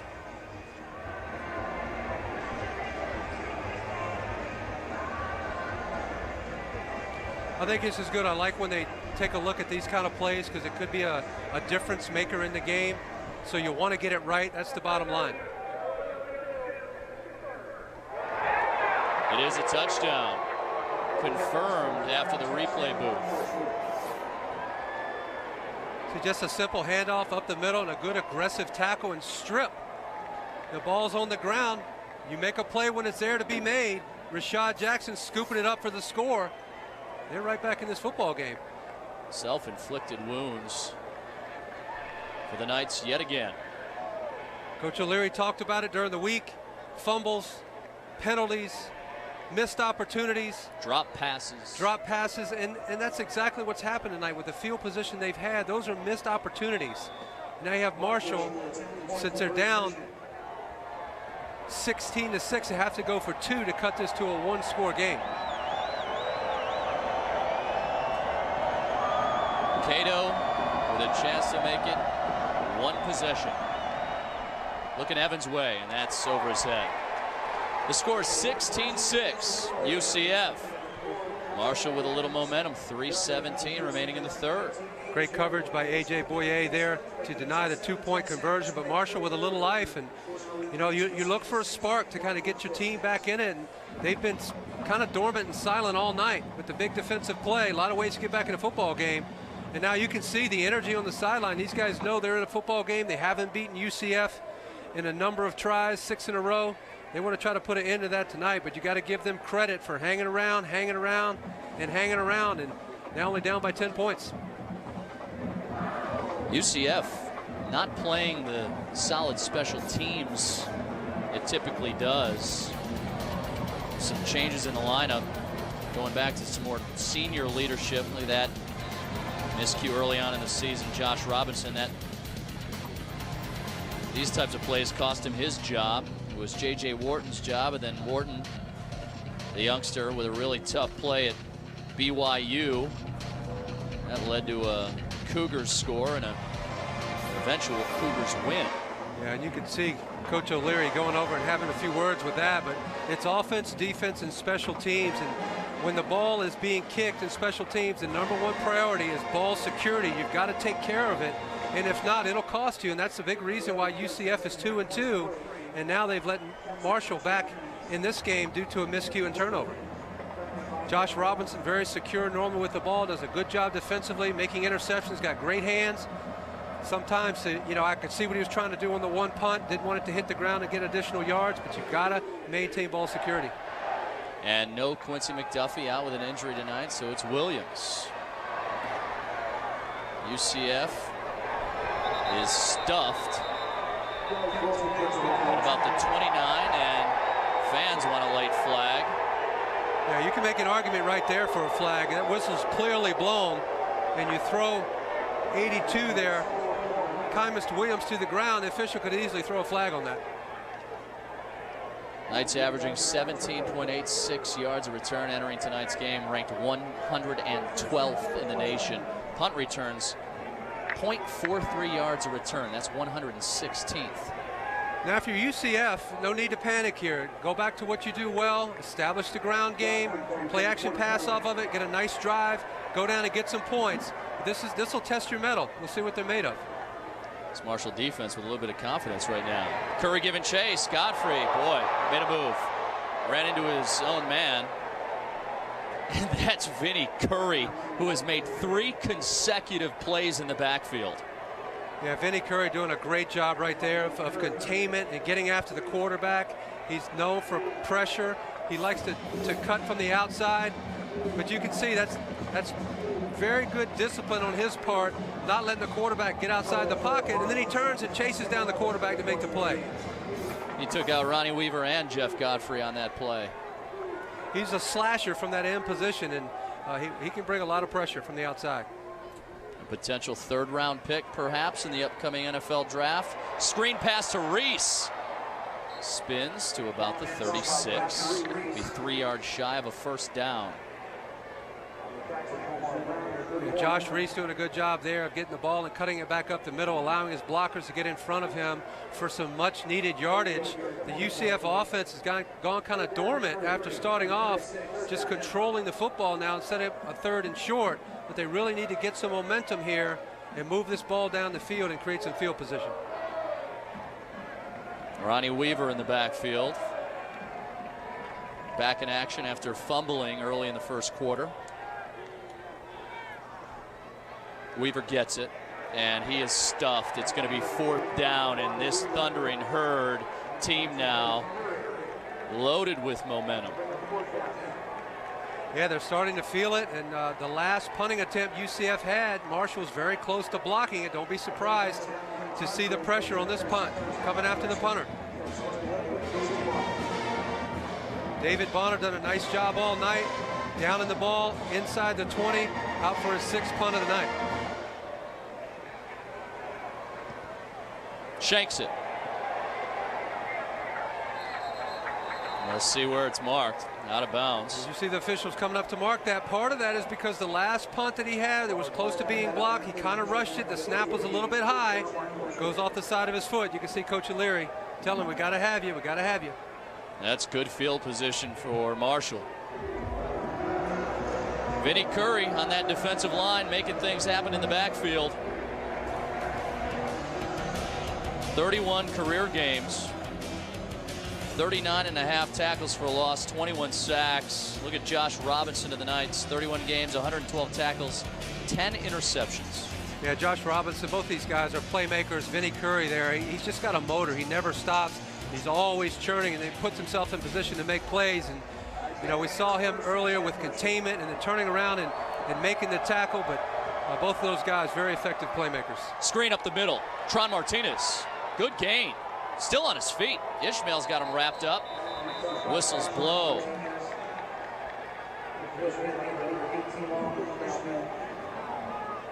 We get a little extra pushing and shoving here. Be a first down for Marshall, 18-yard gain. Yeah, good job there offensively. Here comes the hurry up. Getting that momentum again. They're switching it up a little bit, trying to create some indecision on the defense's part. Cato had just 16 yards passing in the first half, 18 yards on that one play alone.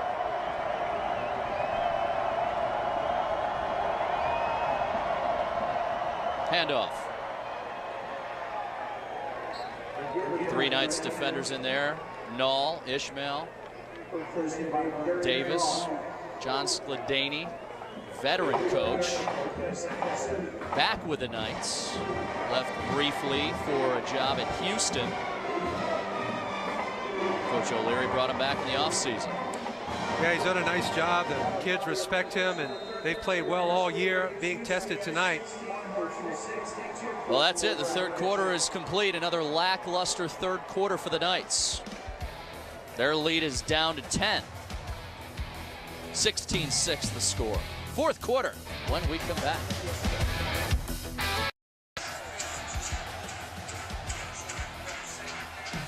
It just keeps on raining here in Orlando. Rakeem Cato back to pass. Throws it deep. Up for grabs and incomplete.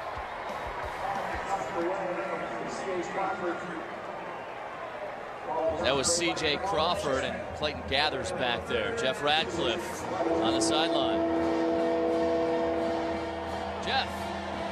Hey, I'm down here on the Marshall sideline. Renewed sense of vigor and enthusiasm, obviously, getting back into this game. And it's all a reflection of their head coach, Doc Holliday, who they love because he is a native son from Hurricane, West Virginia. Played his football at West Virginia and coached under Don Nehlen for about a decade and a half. And they love him at Marshall, not just because he's from West Virginia, but because he's also coaching at Marshall. He's took on 4 guys from the Mountain State on his coaching staff, and there's no truth to the rumor that when he offered those 4 gentlemen jobs, that he didn't proclaim, "I'm your Huckleberry." Well, an incomplete pass to Eric Frohnapple. The referees actually getting in the way a little bit. That incomplete pass. It's a 4th down play. Doc Holliday's going for it. 4th and 7. Some pressure. And incomplete. Out of the hands of Evans. He had his hands on it. And he couldn't hang on. UCF takes over. 16-6 the score.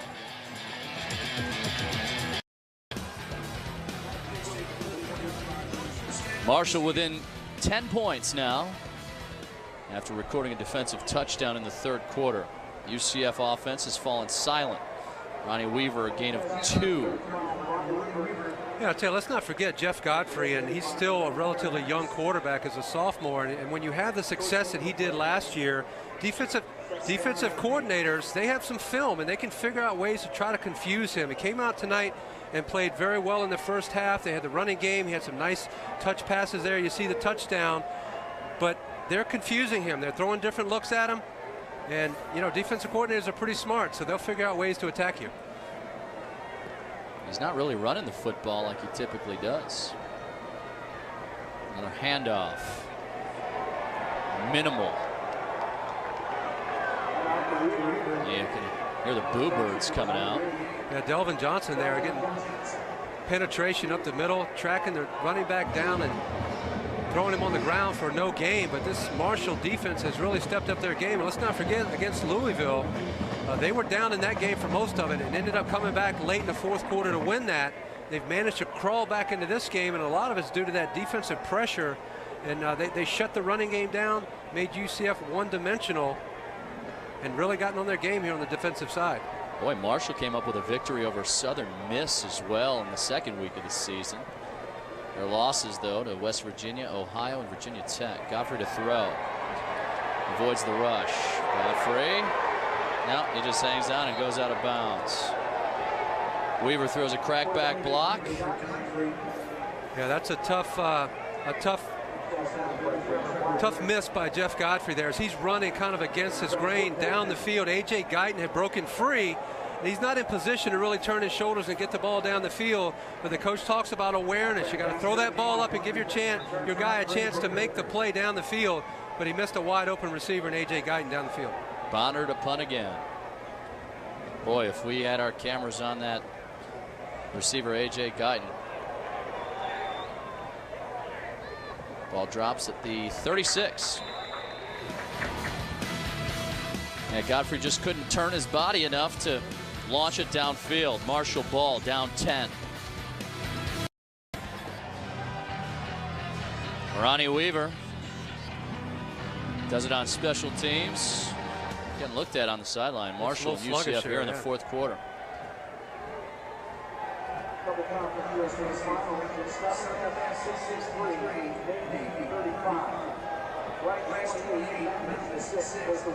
It's a 1st and 10 play, under 13 minutes to go in this game. Cato swing pass. Tron Martinez. And chasing from behind is Cam Henderson. The UCF basketball season's right around the corner. Don't miss UCF basketball in action beginning this fall. The UCF Arena. Affordable men's and women's basketball season ticket and fan packages are currently available. Great seats, easy parking. Purchase online at UCFathletics.com or by calling UCF Athletics at 407-823-1000. Donnie Jones with 6 returning players, 6 newcomers. Screen. And making defenders miss. Troy Gray was in the backfield. Jonathan Davis does clean it up. Jermaine Kelson on the reception.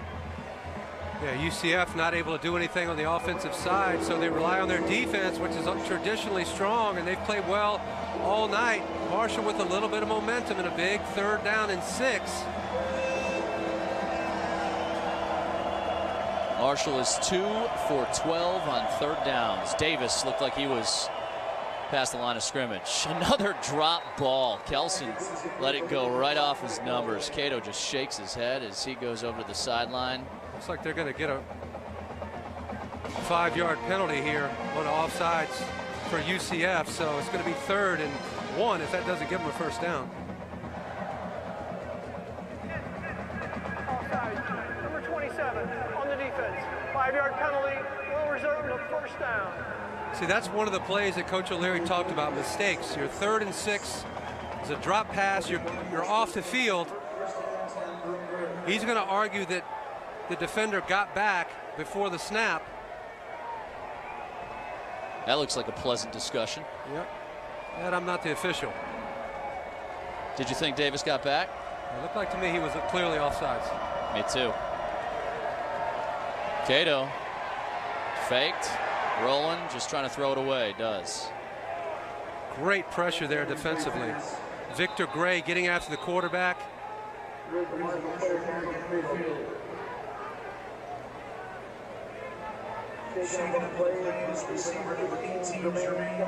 Kelson getting helped off.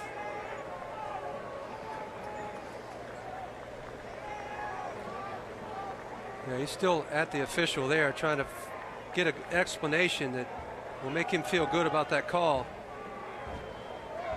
But that's one of those critical plays. Missed opportunity. You get off the field to get the ball back.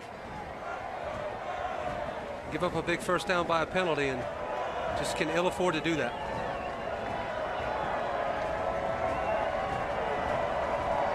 Victor Gray's Gray numbers on the season. 6'4", 260, always on the go. Incomplete.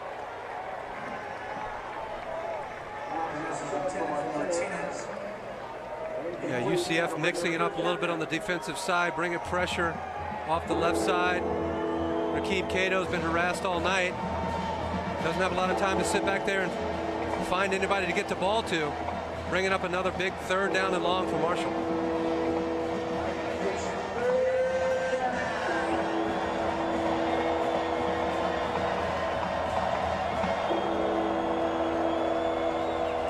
Another 3rd down play for the Herd. Cato took a shot. Troy Davis, Victor Gray as Cato is slow to get up.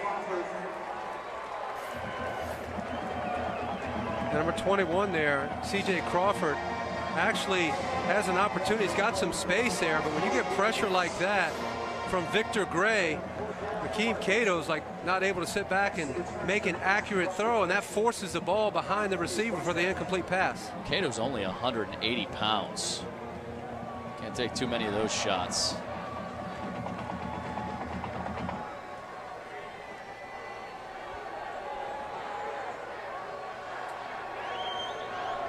Seventh punt for Case Whitehead.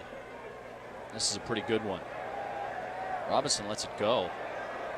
And into the end zone. Boy, the Thunder and Herd had a shot of downing that at the 1. They just couldn't get to it. The UCF will take it at the 20. That's some serious dancing going on.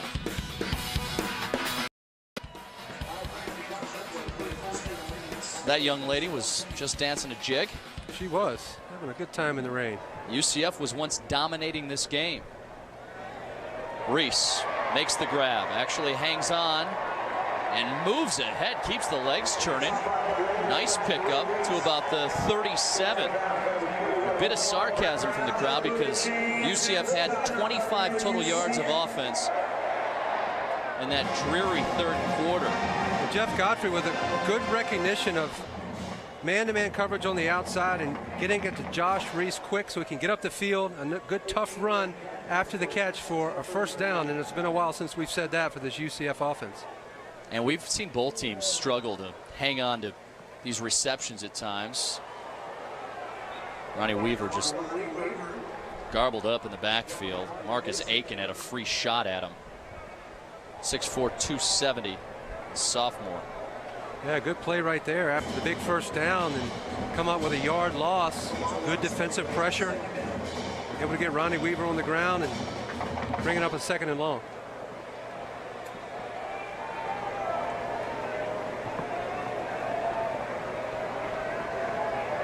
Knights defenders having some fun with our cameras. Defense has played well. They have played well. I don't know if I'm comfortable seeing that with just a 10-point lead, though. They've still got a lot of work ahead of them. Nisley hangs on down the sideline, stretches ahead.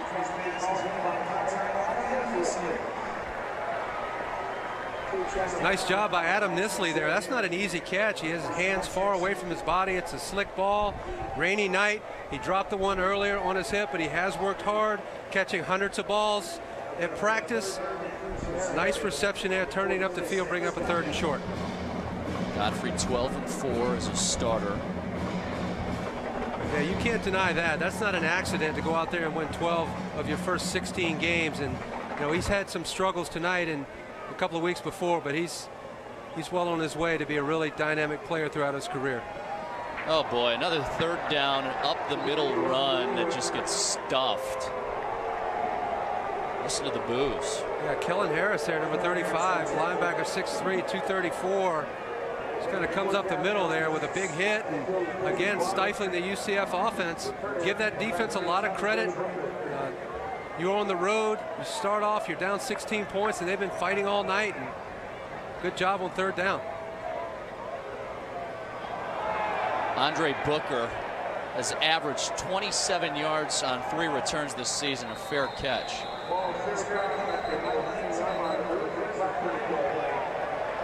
There is a flag thrown. Let's see what it is. That's going to be on Marshall. Looks like UCF's going to bring that offense back out. That's one of those critical penalties. You can see Doc Holliday's.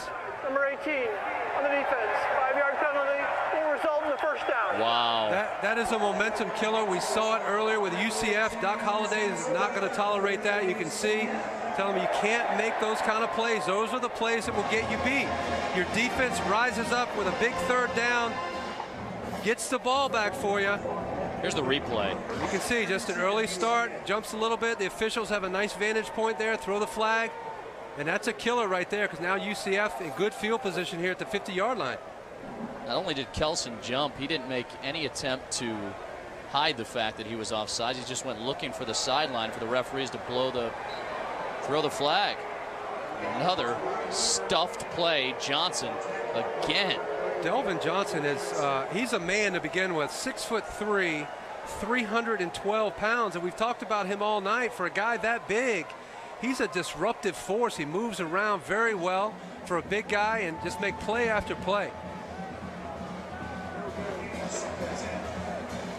14-14 in October as UCF's head coach, still searching for his 100th career win. Quick throw, Reese has it, gain of 4. That's still a good play by Jeff Godfrey. He recognizes the coverage, he knows what his read is, and that's what Charlie Taft wants him to do, is recognize the play, get the ball out of his hand, give your receiver a chance to catch the ball, and hopefully get some yards after contact. This ball's a little bit behind him. He's not able to make the reception and get up the field. It brings up a 3rd down and 6.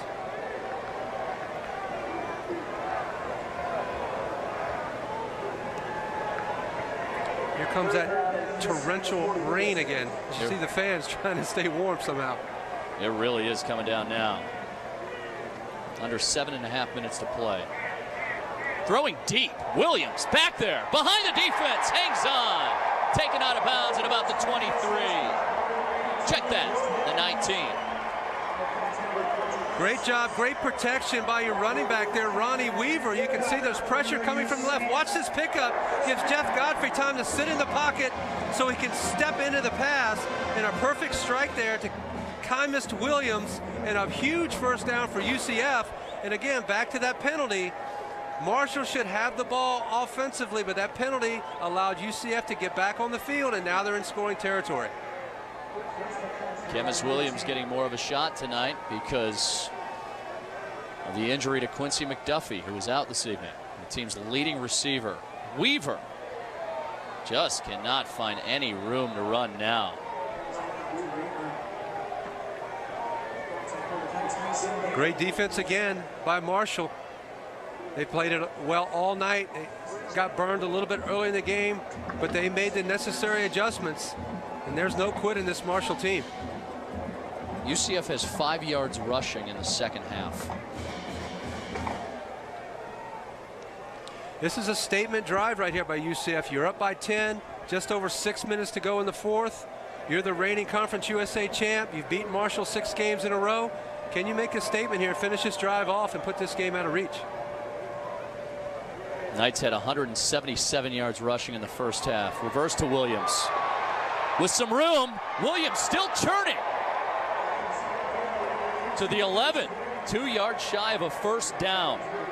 That's exactly what Charlie Taft and George O'Leary want. When their receivers get their hand on the ball as a 3rd season as an offensive coordinator, but your receivers, after they get hit, it's yards after contact, what can they do? A nice end around play and a tough run, but Charlie Taft used to be up in the box, now he's down on the sideline. He feels like he can communicate with his players better, but just look at the end around, a simple handoff, and just watch. Nice cuts, he's getting hit, covering the ball most importantly with both hands.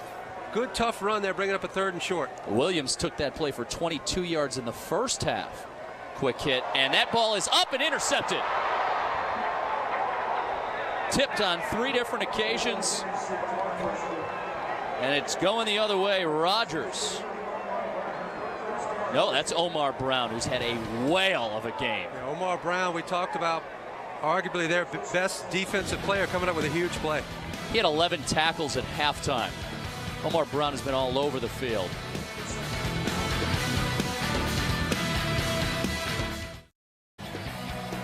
Well, Jeff Godfrey just threw an interception, and boy, is that reminiscent of the BYU game. And he's talking to Charlie Taft on the sideline, and maybe it's communication in the route, but he severely threw the ball behind Adam Nisley, and the ball's tipped up for the interception. Barry Snyder in on that tackle. Didn't go for much right there. And here's the play one more time. Jeff Omar Godfrey Brown sitting in the pocket there, and you can see that he just throws the ball way behind Adam Nisley. If he's throwing to a spot, don't know that, but you've got to put the ball where your receiver has a chance to make the play. Coach O'Leary's telling him you've got to protect the football. You can read his mouth. He said, "It's on you." A.J. Bouye pushes Dobson out of bounds. I tell you, you give Marshall all the credit they deserve. A couple of guys defensively, and Vinny Curry having 5 tackles for losses. Omar Brown and what he's done with 17 tackles. It's like 13 solo. This guy's been unbelievable all over the field tonight. Omar Brown is most likely Conference USA's Player of the Week. He's got a forced fumble, 1 tackle for loss, the interception to go along with those 17 tackles. Boy, third down play. Cato goes down. Josh Lynham finishes the play, and Cato is slow to get up, helped up by his offensive line. Great job there by Josh Lynham and crew and applying pressure on Rakeem Cato. You just keep coming. There's player after player. Cato has nowhere to go with the ball, but Josh Lynham with a lot of speed. He's always around the ball, but you've got to give it up for the UCF defense applying that pressure and not letting Cato get upside and have a chance to complete a pass. Whitehead gets it away. Robinson just lets it bounce. Good field position, about the 48-yard line. Cato. Yeah, you can see Rakeem Cato is getting on the phone right now, frustrated, has been harassed all night, has not had a lot of time to sit back in the pocket and deliver passes all night. A tough night weather-wise, but UCF has been all over him, applying pressure. You can see the frustration as he's talking to his coaches.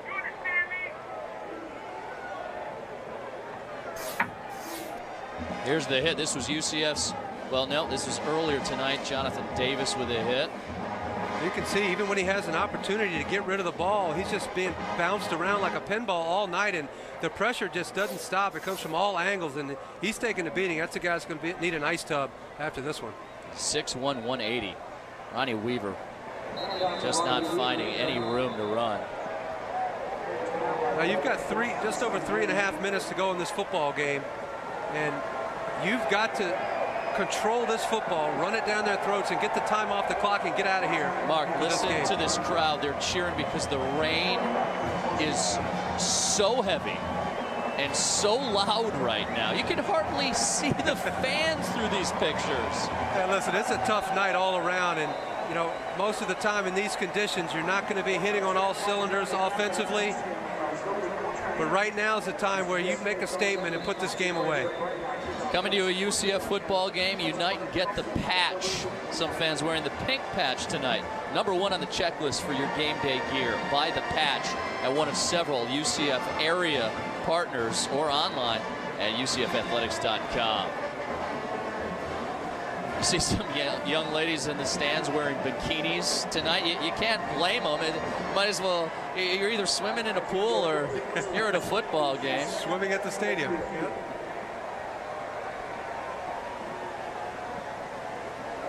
Godfrey to run. Hasn't done much of this tonight. Oh, he bounces off a defender and gets the first down, but goes out of bounds. He's not going to want to do that. Wants to keep that clock rolling. Yeah, great job by Jeff Godfrey avoiding the tackle and getting it up the field for a first down. And trust me, when you're a quarterback and you go on the sideline and Coach O'Leary's getting in your face, you start thinking about that. You know, playing a little tight, but a good move, takes the hit, and then gets the ball up the field for the first down and keep those chains moving. 5 carries, 14 yards for Godfrey. David Bauman, 15-year NFL veteran Mark Royals, and Jeff Ratcliffe with you this evening. Kendall Robinson, our director. Scott Engels, our producer. Jeremy Swenson on statistics tonight. Bryn Harvey keeps moving those legs. Gain of about 8. Nice run, and Brent Harvey's had a good night. Started off with a 50-yard jaunt right out of the gate. And that's not the first time we've seen him after contact. You watch, he takes a hit. This is the initial run of the game, and that kind of got UCF started with a pretty productive first half. And he's run the ball tough all night when he gets in traffic, doing a good job protecting the ball. And he's the kind of guy just needs reps. He touches it more, he gets better. Another timeout by Chris Rippon's defense.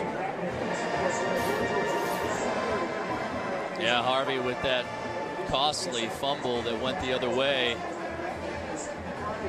Really the only blemish on his night, and yeah, you can't have the ball turned over, and they've stressed that all week. And Coach O'Leary said if these guys are putting the ball on the ground, they're going to come out, and maybe that applies too much pressure. They start pressing a little bit, but the bottom line is if you want to be a championship caliber football team, you have to pay attention to detail, and one of those things is protecting that football.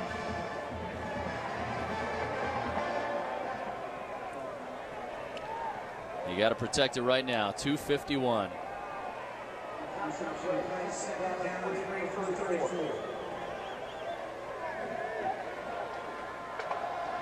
Three receivers to Godfrey's left. The tight end Adam Nisley to the right. It's a carry to Harvey. Running right, first down. Harvey tackled by Vinnie Curry at the 18. Yeah, Harvey doing a nice job right there. The flow of that play had him going outside, maybe going out of bounds, and not what he wanted to do. As you can see, he missed a complete season, tearing his right ACL, but he does a nice job of cutting that ball back up the field for additional yardage, keeping the ball in bounds and keeping that clock moving. 16 yards on that carry.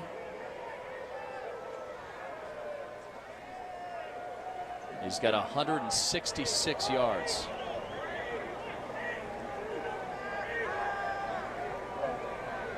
Godfrey's going to let that clock tick down. 3 seconds on the play clock. Gets it off with 1 to go. Harvey, gain of 3, maybe 4. That's what you want as the quarterback. When you're watching that play clock, you don't snap it late in a game like this until there's just a couple seconds to go. So Jeff Godfrey doing a good job there milking that clock. 28 carries, 169 yards for Bryn Harvey.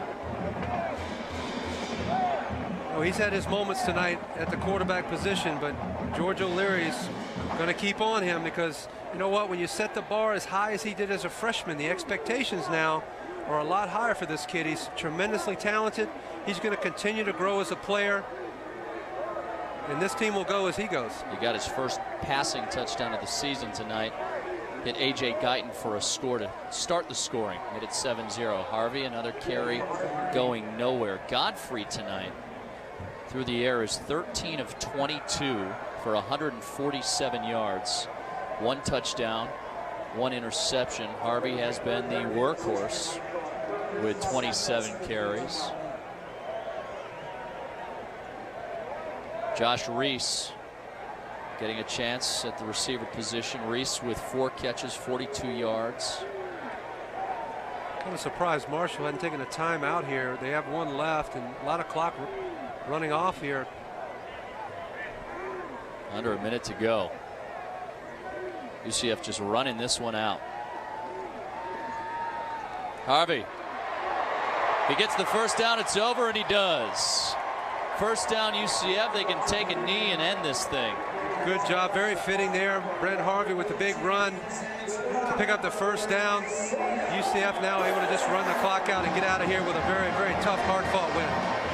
UCF will move to 1-0 in Conference USA play. Coach George O'Leary will record his 100th career victory. It was not a pretty second half at all. The Knights just wanted to get this one over as quickly as possible. Congratulations to George O'Leary for that 100th win. Godfrey and Cato ran up to each other quickly. Josh Reese, the former teammate of Cato, just gave each other a chest bump there. Yeah, Reese was a receiver there, Miami Central. Very tough game to play in. These conditions were really difficult. You know, hats off to Marshall for getting behind and fighting back and making this a football game. And UCF able to get that last drive and close this one out to get George O'Leary his 100th win. Marshall falls to 2-4 there in 2011. UCF improves to 1 game above 500 at 3-2 on the season. It's not the most beautiful win. I mean, they all have some attractiveness to them, but it's a good coaching game where you get the win, but now you can go back and be a little firm with your players and go, you know, if we're going to keep doing things that we want to do, we're going to have to clean some of these things up, and it starts with penalties and turnovers. Jeff Ratcliffe has head coach George O'Leary 100 wins. Well, you know, we had our opportunities. We got to take advantage of them at the end of the whole second half, the first half too, and you know, too many red zone plays, we didn't come out with points, and obviously you got to get that corrected. But I thought defensively played a hell of a game and got after it and made some great stops, and that's what we got to continue to do. And offensively, you got to hold on to the ball. And you know, it's obviously you can blame the weather, but I'm not. I think we got to just be smarter with sometimes with the ball. Reflect on 100 victories. This is 100 for you. It's a lot of years. I mean, but a lot of years, and you know, you're coaching something you love, and you know, you're working with great kids and great coaches. So, no better job in America as long as you win. That's correct. All right, thank you. Congratulations, Coach. George O'Leary, 100 wins, and it comes tonight 16-6 over Marshall in the Conference USA opener. UCF a winner. Fellas. Jeff Radcliffe, thank you very much. We'll be back with a post-game recap when we come back. The UCF defense holds steady, actually outscores the Marshall offense. UCF now 1-0 in Conference USA play, claiming the 16-6 win over Marshall in the CUSA opener. It wasn't pretty by any stretch. UCF came out dominating in the early goings. Jeff Godfrey handing off to Bryn Harvey to start the game. A 50-yard run to set the tone. Harvey finishes with 30 carries, 180 yards. Godfrey's first passing touchdown of the year. A.J. Guyton comes up with it, and it's 7-0 UCF. The UCF defense was outstanding. Josh Lynham forcing the fumble and coming up with the recovery. And Latavius Murray, in backup duty, scores a touchdown, his 4th of the season, to make it 14-0. And then the holding call on Victor Gray was ruled a safety. 16-0 UCF. And Jeff Godfrey, later in the game, threw an interception in the red zone. Bryn Harvey fumbled in his own territory, and Marshall's defense picked it up, scooped, and scored a touchdown. 16-6 was the final score. David Bauman, alongside 15-year NFL veteran Mark Royals, with you this evening. And Mark, you said it earlier on the telecast, this is a good game for coaches because you can pinpoint things you need to clean up. It wasn't pretty. Well, they came out of the gate and they started off well. They established a run. Bryn Harvey had a fantastic night, aside from the one blemish where he put the ball on the ground. Jeff Godfrey, I thought, still struggled. He's, I think, having some issues with decision-making and accuracy on his passes. But overall, the bottom line is, did you win the game? They were able to do that, and now they can build off of that. And this is one of those games where you will go back to the drawing board and you look at all the mistakes and the fact that you won. Now you can be a little harder on them and clean it up. But they're going to have to play a lot better as they get deeper into this Conference USA schedule. The rains came down and they never stopped. It's been raining since the wee hours of the morning. And here's the night's upcoming schedule: at SMU, at UAB in a Thursday night contest on the 20th, then back here for homecoming, a game that will be televised right here on Bright House Sports Network against Memphis. Tulsa on a Thursday night, that's right here at Bright House Network Stadium, and then at Southern Miss on the 12th of November. All Conference USA games. For everyone here at Bright House Sports Network, Kendall Robinson, our director, Scott Angles, our producer, Jeremy Swenson, our statistician, for Mark Royals, and for Jeff Radcliffe, reporting from the sidelines. Boy, he's going to need to get dry. 24,750 fans soaking wet for this one here at Bright House Network Stadium. Thanks for watching here on Bright House Sports Network. Night's a winner.